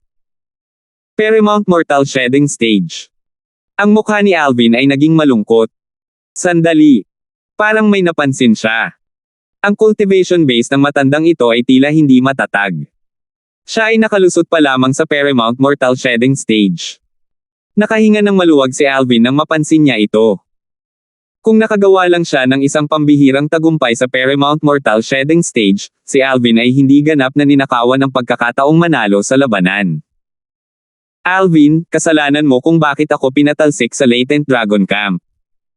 Sinira mo talaga ang aking kinabukasan. Siguradong mamamatay ka ngayon. Nakakamatay na nakatingin kay Alvin, namumula ang mga mata ni Jake habang nakatitig kay Alvin. Parang nangangati lang siyang lumunin ng buhay si Alvin. Sa paghusga sa galit sa kanyang mga mata, maiisip ng isa na pinatay ni Alvin ang kanyang ama o ninakaw ang kanyang asawa. Nakapagdesisyon na si Alvin matapos niyang kumpirmahin ang cultivation base ng dalawang tao. Napangiti siya nang marinig ang sinabi ni Jake. Kasalanan ko kaya napatalsik ka sa Latent Dragon Camp. Ako ang sumire sa kinabukasan mo. Parang na-expel ka sa Latent Dragon Camp dahil pinatay mo ang malayo mong pinsan, no? Isinisisi mo sa akin ang pangyayaring ito. What a joke. Tinitigan niya si Jake nang matapos itong magsalita. Kung hindi dahil sa iyo, hindi ako magkakamali. Sa sandaling maalala ni Jake ang nakaraang pangyayari, lalo pang nagngangalit ang kanyang mga ngipin. Gayunpaman, nahihiya siyang ikwento ng malakas ang pangyayari. Masyado lang itong nakakahiya. Kung hindi kita itinapon sa hukay ng pataba, hindi mo nagawa ang pagkakamaling iyon. Mapanuksong sabi ni Alvin. Bagamat sinubukan ni Jake na maging malabo sa kanyang mga salita, walang intensyon si Alvin na sumunod. Taba ng pataba. Maging ito ay ang nasa katanghaliang gulang na lalaki o ang matanda, pareho silang natigilan nang marinig nila ang mga salita ni Alvin. Sabay silang lumingon kay Xinjian. Bagamat pareho silang mula sa New South Towns Clan, at alam nilang ang binata na nakasuot ng purple ang dahilan ng pagpapatalsik kay Jake mula sa Latent Dragon Camp at City Governor's Estate ng Mount Hill City, wala silang narinig na anuman tungkol sa isang hukay ng pataba noon. Si Jake ay itinapon sa hukay ng pataba. Iniisip pa lang nila ay naiinis na sila na parang nakalunok lang ng langaw. May bakas ng awa sa kanilang mga mata nang tumingin sila kay Jake ngayon. Naturally, ginawa nila ang lahat ng ito nang hindi sinasadya. Bakit hindi mo pag-isipan ang sarili mo?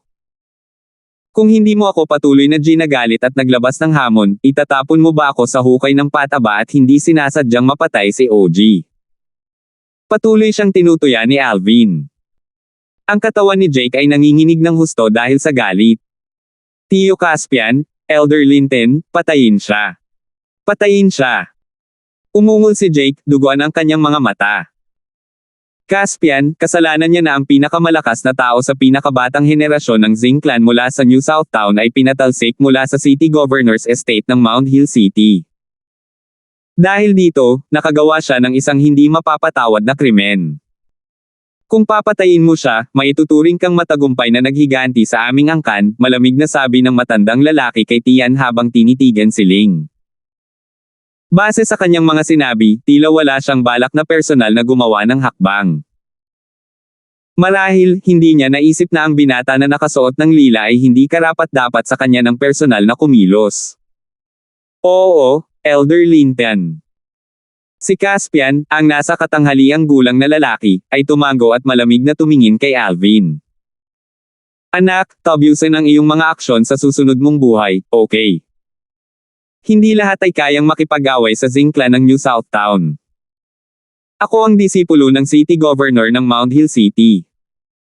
Hindi ka ba natatakot na lipulin ng City Governor ng Mount Hill City ang Zing Clan kung papatayin mo ako? Matalim ang tingin ni Alvin habang sinusulyapan niya sina Caspian, Linton, at Jake. Alvin, sino ang makakaalam na pinatay ka ni Zing Clan kung mamatay ka dito? Hindi ka ba malakas? Gusto kong makita kung ilang galaw ang maaari mong iwasan mula kay Uncle Caspian na isang powerhouse sa Perfection Mortal Shedding Stage, pagmamataas ni Jake. 14-15. Sa kasong ito, sinusubukan ba ng iyong Zing Clan na maghanap ng kamatayan? Walang pakialam na tanong ni Alvin habang pinaikit ang kanyang mga mata. Sa simula pa lang, hindi nagbago ang ekspresyon ni Alvin. Kahit na sinabihan lang siya na ang taong Seisolake sa kanya ay isang martial cultivator sa Perfection Mortal Shedding Stage, nanatiling kalmado ang kanyang ekspresyon. Naging sanhi ito ng paglubog ng puso ni Linton. Sa ilang sandali, naramdaman pa niya na kailangang may isang taong nagpoprotekta kay Alvin sa dilim para maging napakatapang niya. Gayunpaman, hindi nagtagal ay pinawalang bisa niya ang kaisipang ito. Ayon kay Jake, walang katabi si Alvin mula nang umalis siya sa Mount Hill City.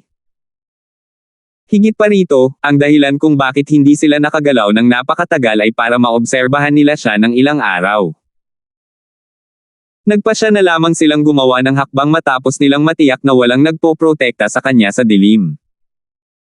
Kung tutusin, kung kumalat ang balita tungkol sa pagpatay nila sa disipulo ng City Governor ng Mount Hill City, isang kalamidad ang babagsak sa buong Zing Clan ng New Southtown.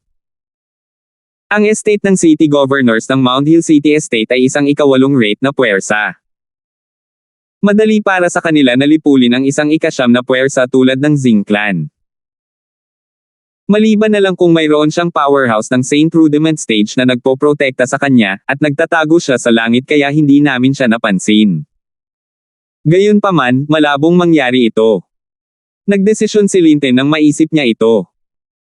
Walang maraming powerhouse ng Saint Rudiment Stage kahit sa estate ng City Governors of Mount Hill City. Sa kanyang opinyon, kahit na si Alvin ay disipulo ng City Governor ng Mount Hill City, hindi sapat para sa City Governor na magpadala ng powerhouse ng Saint Rudiment Stage para lang maprotektahan siya sa dilim. Alvin, itigil mo na ang panlilinlang sa amin. Ngayon, gaano man kalmado ang iyong harapan at kahit anong sabihin mo, mamamatay ka pa rin. Napangiti si Jake. Mula sa sandaling naging kaaway kita, ang iyong kapalaran ay naitakda na sa bato. Mamamatay ka ng walang pag-aalinlangan. Kahit na naging alagad ka na ng City Governor ng Mount Hill City, hindi mo pa rin mababago ang iyong kapalaran. Nang makarating siya sa dulo ng kanyang pangungusap, makikita sa kanyang mga mata ang selos at puot. Nagseselos siya at kinasusuklaman si Alvin dahil sa pagiging disipulo ng City Governor ng Mount Hill City. Sa kabilang banda, hindi lamang nabigo si Jake na maging disipulo ng City Governor ng Mount Hill City, siya ay talagang pinatalsik mula sa City Governor's Estate ng Mount Hill City. Gusto niyang mamatay si Alvin. Doon lang niya mailalabas ang kanyang galit at maibabalik ang balanse sa kanyang isipan. Paano kung disipulo ka ng City Governor ng Mount Hill City? Mamamatay ka pa rin sa mga kamay ng Zing Clan ng New Southtown ko. Ang mga mata ni Jake ay puno ng paghamak nang tumingin siya kay Alvin. Mababa ang tingin mo sa akin. Matingkad na ngumiti si Alvin nang makita niya ang tingin ni Jake. Jake, natalo ka sa aking mga kamay, ngunit mayroon ka pa ring lakas ng loob na tingnan ako ng ganyan. Mukhang hindi sapat ang leksyon na itinuro sa iyo noon, ha? Sa sandaling lumabas ang kanyang mga salita sa kanyang bibig, umaakyat na siya kay Jake nang hindi binibigyan ng oras si Caspian na mag-react. Hindi inaasahan ni Jake na gagawin siya ni Alvin. Agad namang natakot ang ekspresyon niya. Naghahanap ka ng kamatayan. Malakas na umungol si Caspian. Para siyang nag-transform sa isang kidlat nang sisingilan niya si Alvin sa bilis na mas mabilis kaysa kay Alvin. Sa bilis na kasalukuyang ginagamit ni Alvin, sa oras na dumating siya bago si Jake, dumating si Caspian sa isang napapanahong paraan upang harangan ang kanyang pag-atake. Ito ang dahilan kung bakit si Linton, ang martial cultivator sa Paramount Mortal Shedding Stage, ay hindi kumilos at malamig na nanood mula sa gilid.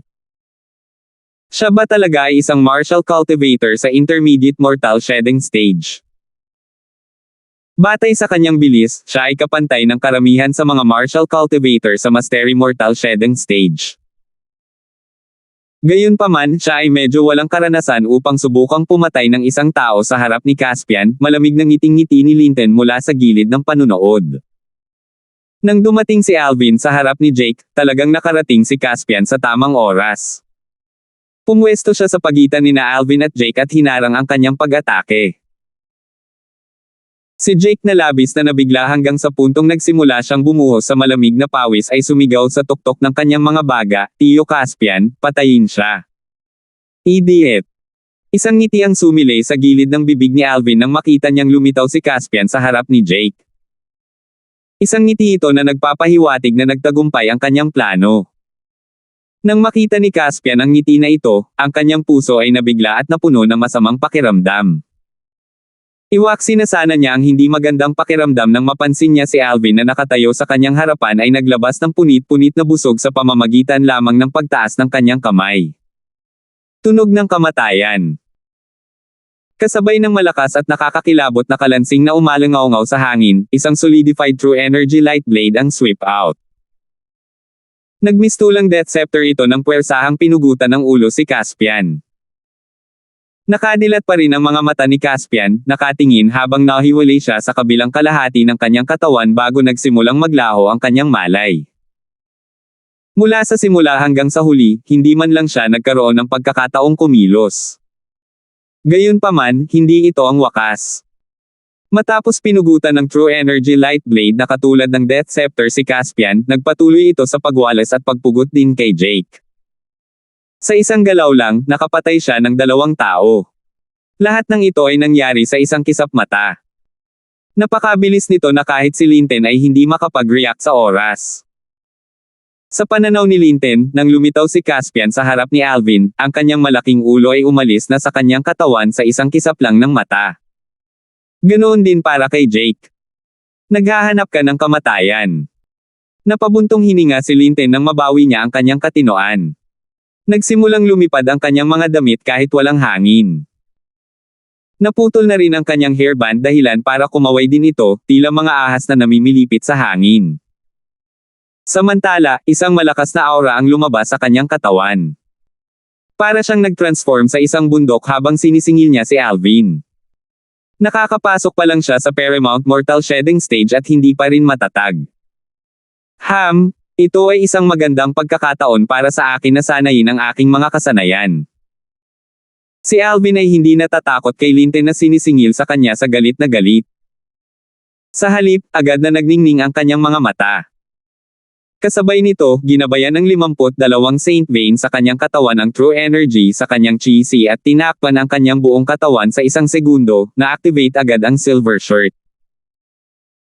Sa sandaling ito, ang buong katawan ni Alvin ay tila natatakpan ng pilak na kamiseta, at ang kanyang aura ay nagsimula ring magbago. Hindi sinasadya ni Alvin na samantalahin ang galit na si Linton na sumuntok. Magandang timing. Tuwang-tuwang sumugod si Alvin sa kanya. Siya ay sumuntok din upang makakuha ng isang kalamangan sa pamamagitan ng paghampas lamang matapos ang kaaway ay tumama. Para itong nag-transform sa isang cannonball na ginagabayan ng true energy habang marahas itong nakipagsagupaan sa suntok ni Linton. Ang suntok na ito ay naglalaman ng buong lakas ni Alvin. Pagkatapos ihagis ang silver shirt, ang kanyang brute strength ay naging mas nakakatakot, at ang true energy na dala ng 52 Saint Veins ay ganap na sumabog sa sandaling ito. Isang suntok laban sa isang suntok. Bago pa man magkasalubong ang mga suntok, sunod-sunod na tunog ng pagsabog ng hangin ang umalingaw-ngaw sa hangin. Bang! Sa isang kisap lang ng mata, tuluyang nabangga ang suntok ni Alvin sa suntok ni Linton. Sa tingin mo ba kaya mo akong labanan, Linton, dahil lang kaya mong patayin si Caspian? Masyado mong pinahahalagahan ang iyong sarili.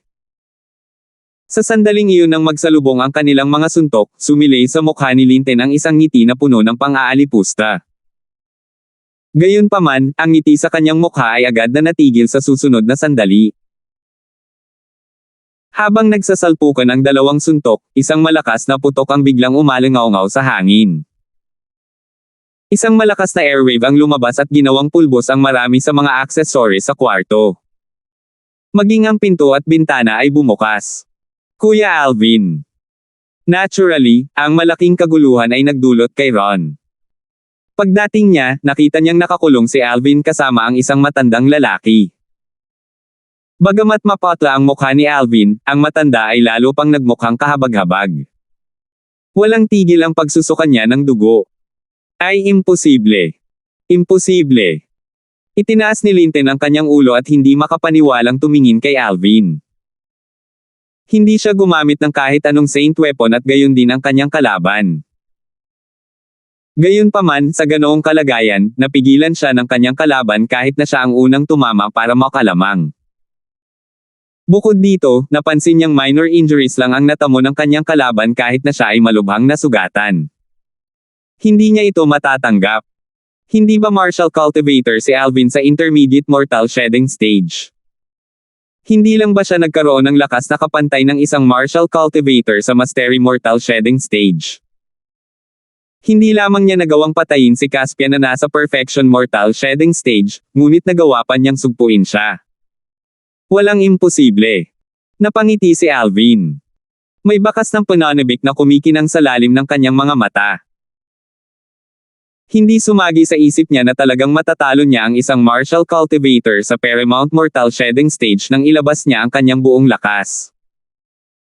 Bagamat halatang kakapasok lang ng kanyang kalaban sa Paramount Mortal Shedding Stage kamakailan, ito pa rin ang Paramount Mortal Shedding Stage.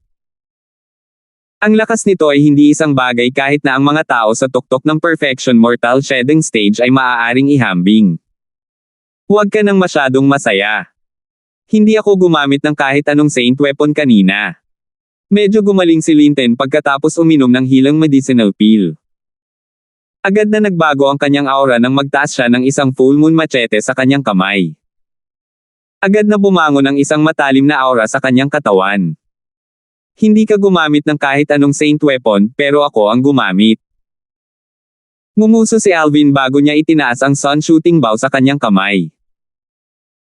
Ang isang tao na natalo niya nang hindi gumagamit ng anumang saint weapon ay sinusubukang talunin siya gamit ang isang saint weapon. Akala ba talaga ng taong iyon ay palamuti lang ang sun shooting bow sa kanyang kamay? Ang mukha ni Linton ay naging sobrang seryoso nang marinig niya ang mga salita ni Alvin at nakita ang sun shooting bow sa kanyang kamay. Sa wakas ay naalala niya si Alvin na hindi rin gumamit ng kahit anong saint weapon kanina. Isang pakiramdam ng kawalan ng kakayahan ang bumangon sa kanyang puso sa sandaling ito. Alvin, dahil okay ka na, at dalawa na ang nasawi sa Zing Clan ng New South Town ko, tawagin na lang natin itong draw sa pagitan mo at ng Zing Clan ng New South Town ko. Mula ngayon, huwag na tayong makialam sa isa't isa, ano sa tingin mo? Tanong ni Linton na biglang nagbago ang ekspresyon ng mukha nang mapagtanto niyang mahihirapan siyang patayin si Alvin. Tawagin na nating draw. Huwag na tayong makialam sa isa't isa. Tumawa ng mapanukso si Alvin. Sa tingin mo, posible ba ito? Ngayon, kung mahina ako ng kaunti, papayag ka bang tawagin itong isang draw at iniwan akong mag-isa? Bang! Sa bilis na kasing bilis ng kidlat kahit si Alvin ay hindi inaasahan na mangyayari din ito, si Linton ay natapakan ng lupa at umasa sa puwersa na lumipad kaagad palayo. Ang bilis niya ay napakabilis na hindi siya mababa kay Alvin na hindi pa nakakagawa ng tagumpay sa kanyang diskarte sa paggalaw. Nang bumalik si Alvin sa kanyang katinoan, si Linton ay lumabas na sa bintana, at ang kanyang anyo ay nawawala na sa kalangitan sa gabi. Sinusubukang tumakas. Napangiti si Alvin. Sa pagtaas ng kanyang kamay, naglabas siya ng isang arrow at ipinutok ito, handang humabol gamit ang kanyang diskarte sa paggalaw, body and arrow synchronization. Sa tulong ng body and arrow synchronization, na kamakailan niyang nabasag, tiwala siyang maaabutan niya si Linton. Gayunpaman, isang after-image ang lumitaw sa kanyang kaliwang mata at pumasok sa bahay. Nalipat agad ang atensyon niya sa taong iyon. Nagpakita ang bagong dating, at nakita ni Alvin ang isang gwapong nasa katanghaliang gulang na lalaki na may kahangahangang tindig. Sa sandaling ito, hawak ng nasa katanghaliang lalaki si Linton sa kanyang kamay na parabang siya ay isang agila na nakahawak sa isang maliit na sisiw. 1416. Sino ka? Dahil hawak ng nasa katanghaliang gulang na lalaki, ang kaluluwa ni Linton ay halos manginig sa takot. Hindi siya nakatakas ng matagal bago siya walang lakas na dinakip ng taong ito. Ang lakas ng taong ito ay higit pa sa kanya. Dapat ay nasa tuktok na siya ng Paramount Mortal Shedding Stage kahit man lang. Gayunpaman, ang nasa katanghaliang gulang na lalaki ay hindi nag-abala sa kanya. Sa halip, tumingin siya kay Alvin at ngumiti. Alvin, iiwan ko ang taong ito para harapin mo. Sa sandaling lumabas ang kanyang mga salita sa kanyang bibig, casual na itinapon ng nasa katanghaliang gulang na lalaki si Linton patungo kay Alvin. Nang si Linton ay ihagis ng nasa katanghaliang gulang na lalaki, sinubukan niyang gamitin ang parehong taktika upang makatakas muli nang siya ay pansamantalang makalaya mula sa pagpigil. Gayunpaman, magagawa ba niya iyon? Swish! Isang nakakakilabot na tunog ang umalingaw sa kalangitan habang ang isang solidified true energy light blade ay tumakas at hiniwa ang leeg ni Linton ng malakas, agad siyang pinugutan ng ulo.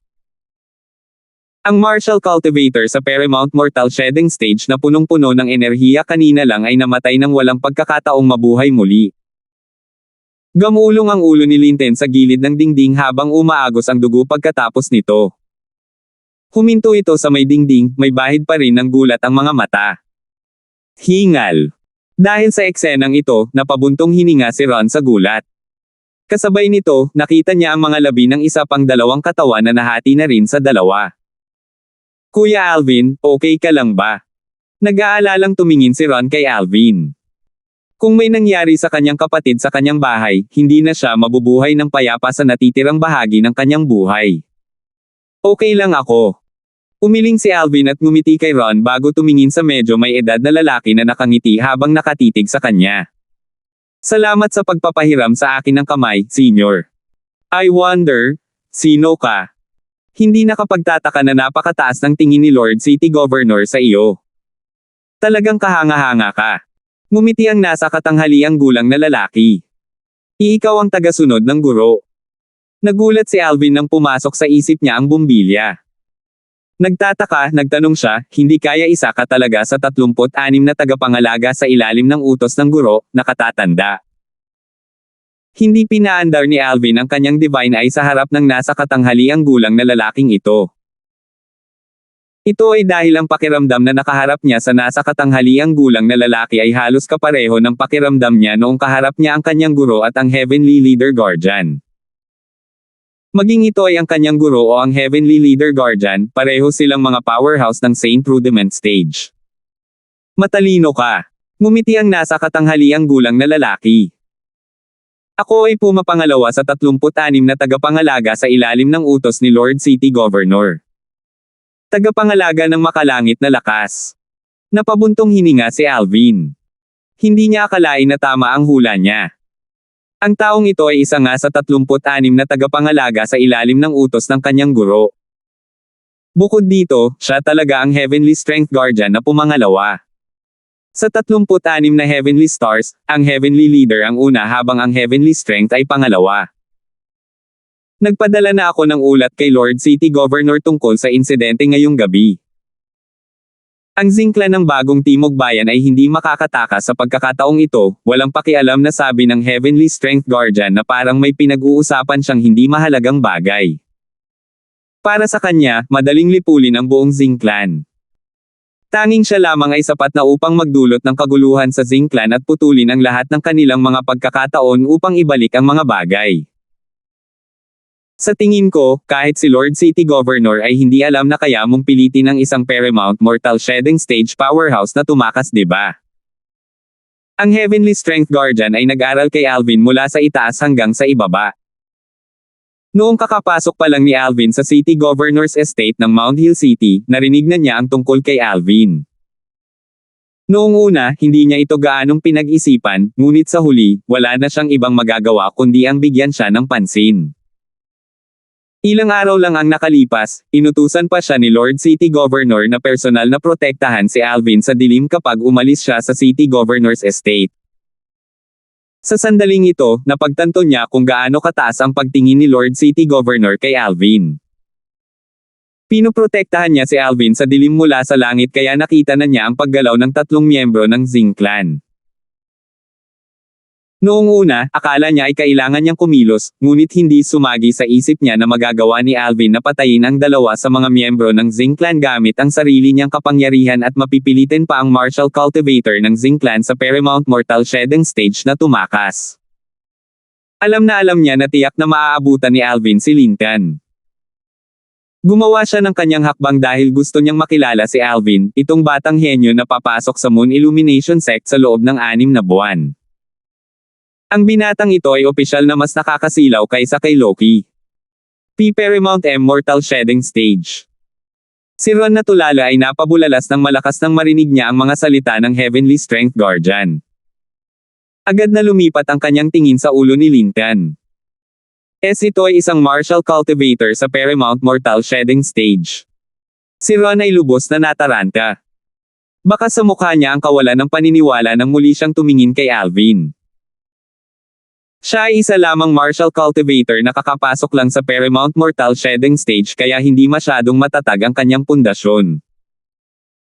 Kung hindi dahil dito, hindi ko siya matatalo, sabi ni Alvin habang umiiling. Ang kanyang mga salita, natural, ay itinuturing na mapagpakumbaba ni Ron at ng Heavenly Strength Guardian. Ako si Ron, ang captain ng City Guards. Ang paggalang ko sa iyo, Lord Heavenly Strength Guardian. Iginalang ni Ron ang kanyang paggalang sa Heavenly Strength Guardian habang pinipigilan niya ang pagtataka sa kanyang puso. Ikaw si Ron ang kapitan ng mga gwardya ng lungsod.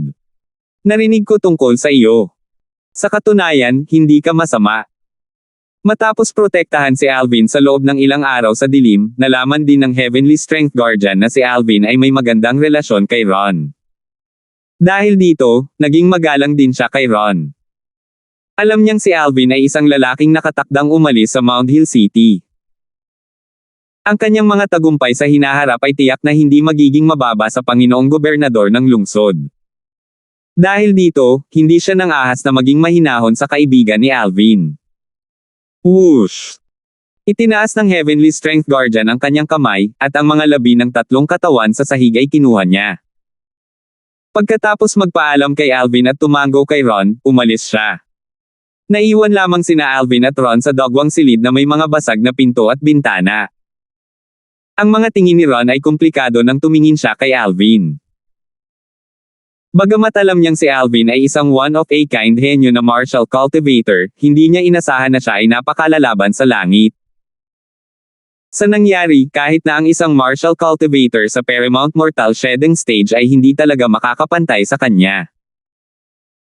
Kuya Hong, pasensya na at abalahin kita para linisin ang kalat na ito, awkward na sabi ni Alvin habang nakatingin sa kwarto. Ayos lang. Dadalhin muna kita sa kabilang guest room.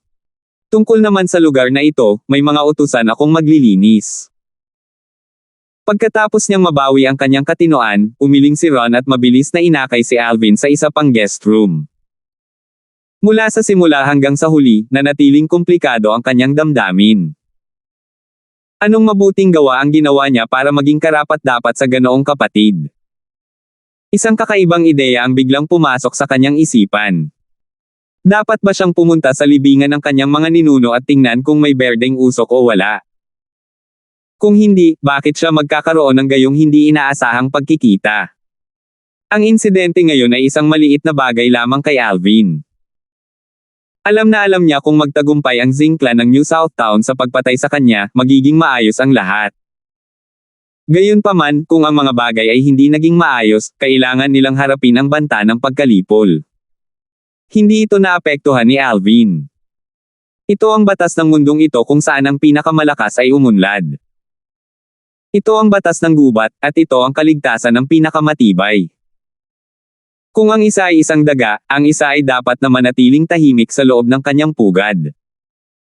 Hindi dapat managinip ang tungkol sa paghila ng mga balbas ng pusa. Magreresulta lamang ito sa kamatayan ng isang tao. Sa hating gabi na kalangitan sa itaas ng City Governor's Estate ng Mount Hill City, dalawang figure ang kumislap sa kalangitan. Pagkatapos umalis sa estate ng City Governor, nagpatuloy sila sa paglipad palabas. Makalipas ang 30 minuto, huminto sila sa kalangitan sa itaas ng isang malawak na bayan. Ang bagong Timog Bayan. Sa pagbaba ng dalawang figure, isang madugong kaguluhan ang sumabog sa malaking mansyon sa sulok ng bayang ito. Ang Zing Clan ng New Southtown ay ganap na nalipol tulad nito. Bago sumikat ang araw, nagising ang lahat sa New Southtown mula sa kanilang mga panaginip. Mahigit kalahati ng New Southtown ang napuno ng baho ng dugo. My goodness! Sino ang nasaktan ng Zing Clan? Nalipol ang buong angkan sa loob lamang ng isang gabi. Matapos malaman ng mga tao ng New Southtown na wala kahit isang nakaligtas mula sa Zing Clan, lahat sila ay napabuntong hininga. Matapos manatili ng ilang araw sa bahay ni Ron, sa wakas ay umalis si Alvin at bumalik sa estate ng gobernador ng lungsod. Matapos bumalik sa City Governor's Estate, hindi na siya bumalik sa malaking mansyon kung saan nakatira ang City Governor ng Mount Hill City.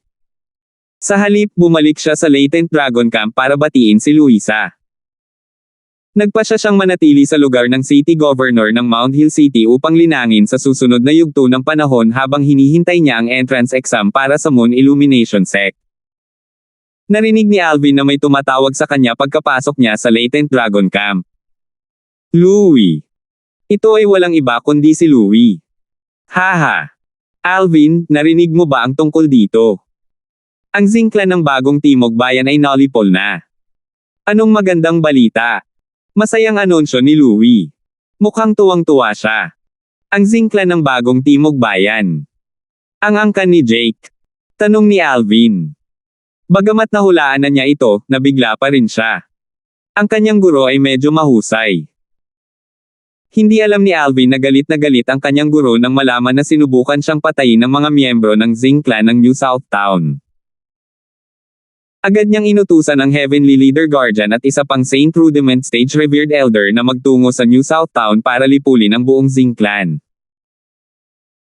Ang mga tao mula sa nakapaligid na rehiyon ng Mount Hill City mula sa isang ikasyam na puwersa ay nangahas na pukawin ang makapangyarihang City Gobernador ng Mount Hill City. Paano niya kaya napipigilan ang galit niya? Alvin, sa iyong likas na talento, ito ay karaniwang ibinigay na ikaw ay papasok sa Moon Illumination Sect pagkatapos ng 6 na buwan. I wonder kung kailan tayo muling magkikita pagkatapos mong umalis. Napabuntong hininga si Luisa. Nalaman niyang hindi siya mananatili sa Latent Dragon Camp nitong 6 na buwan nang tawagin siya ni Alvin. Pumunta siya sa City Governor's Estate ng Mount Hill City kasama si Alvin. Gayunpaman, papasok na sana si Alvin sa isang 7th rate na puwersa ngunit, kailangan niyang manatili at magtrabaho ng husto sa 8th rate na puwersang ito. Kung may oras ako, babalik ako at bibisitahin ka ni teacher. At saka, hindi ka naman magkakaroon ng pagkakataong makapasok sa Moon Illumination Sect sa hinaharap. Ngumiti si Alvin. Pumunta siya rito para magpaalam kay Luisa. Kung tutuusin, siguradong nagmamadali siyang aalis pagkatapos ng 6 na buwan. Sa oras na iyon, sino ang nakakaalam kung si Luisa ay pumasok sa closed-door cultivation? Dahil dito, naisip niyang mas mabuting magpaalam na sa kanya ngayon. Ngayon, sinusubukan lamang ni Alvin ang kanyang kapalaran. Hindi niya alam kung siya ay nasa closed-door cultivation. Kung siya nga, wala siyang magagawa kundi ang bumalik muli. Pagkatapos ng lahat, wala siya rito para hamanin si Luisa. Kung narito siya para hamanin siya, hindi mahalaga kung siya ay nasa closed-door cultivation o wala. Nakatitig sa nawawalang silhouette ni Alvin, ang tingin ni Luisa ay sobrang komplikado.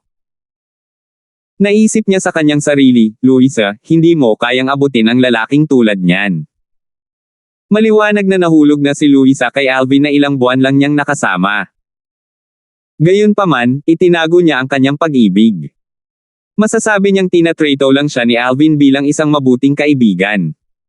Kung tatawid siya sa linyang ito sa pagitan nila, who knows, baka hindi na sila manatiling magkaibigan. Na-appreciate niya ang pagkakaibigang ito ng husto. Salamat po at sinamahan ninyo ako, ingat lagi mga master.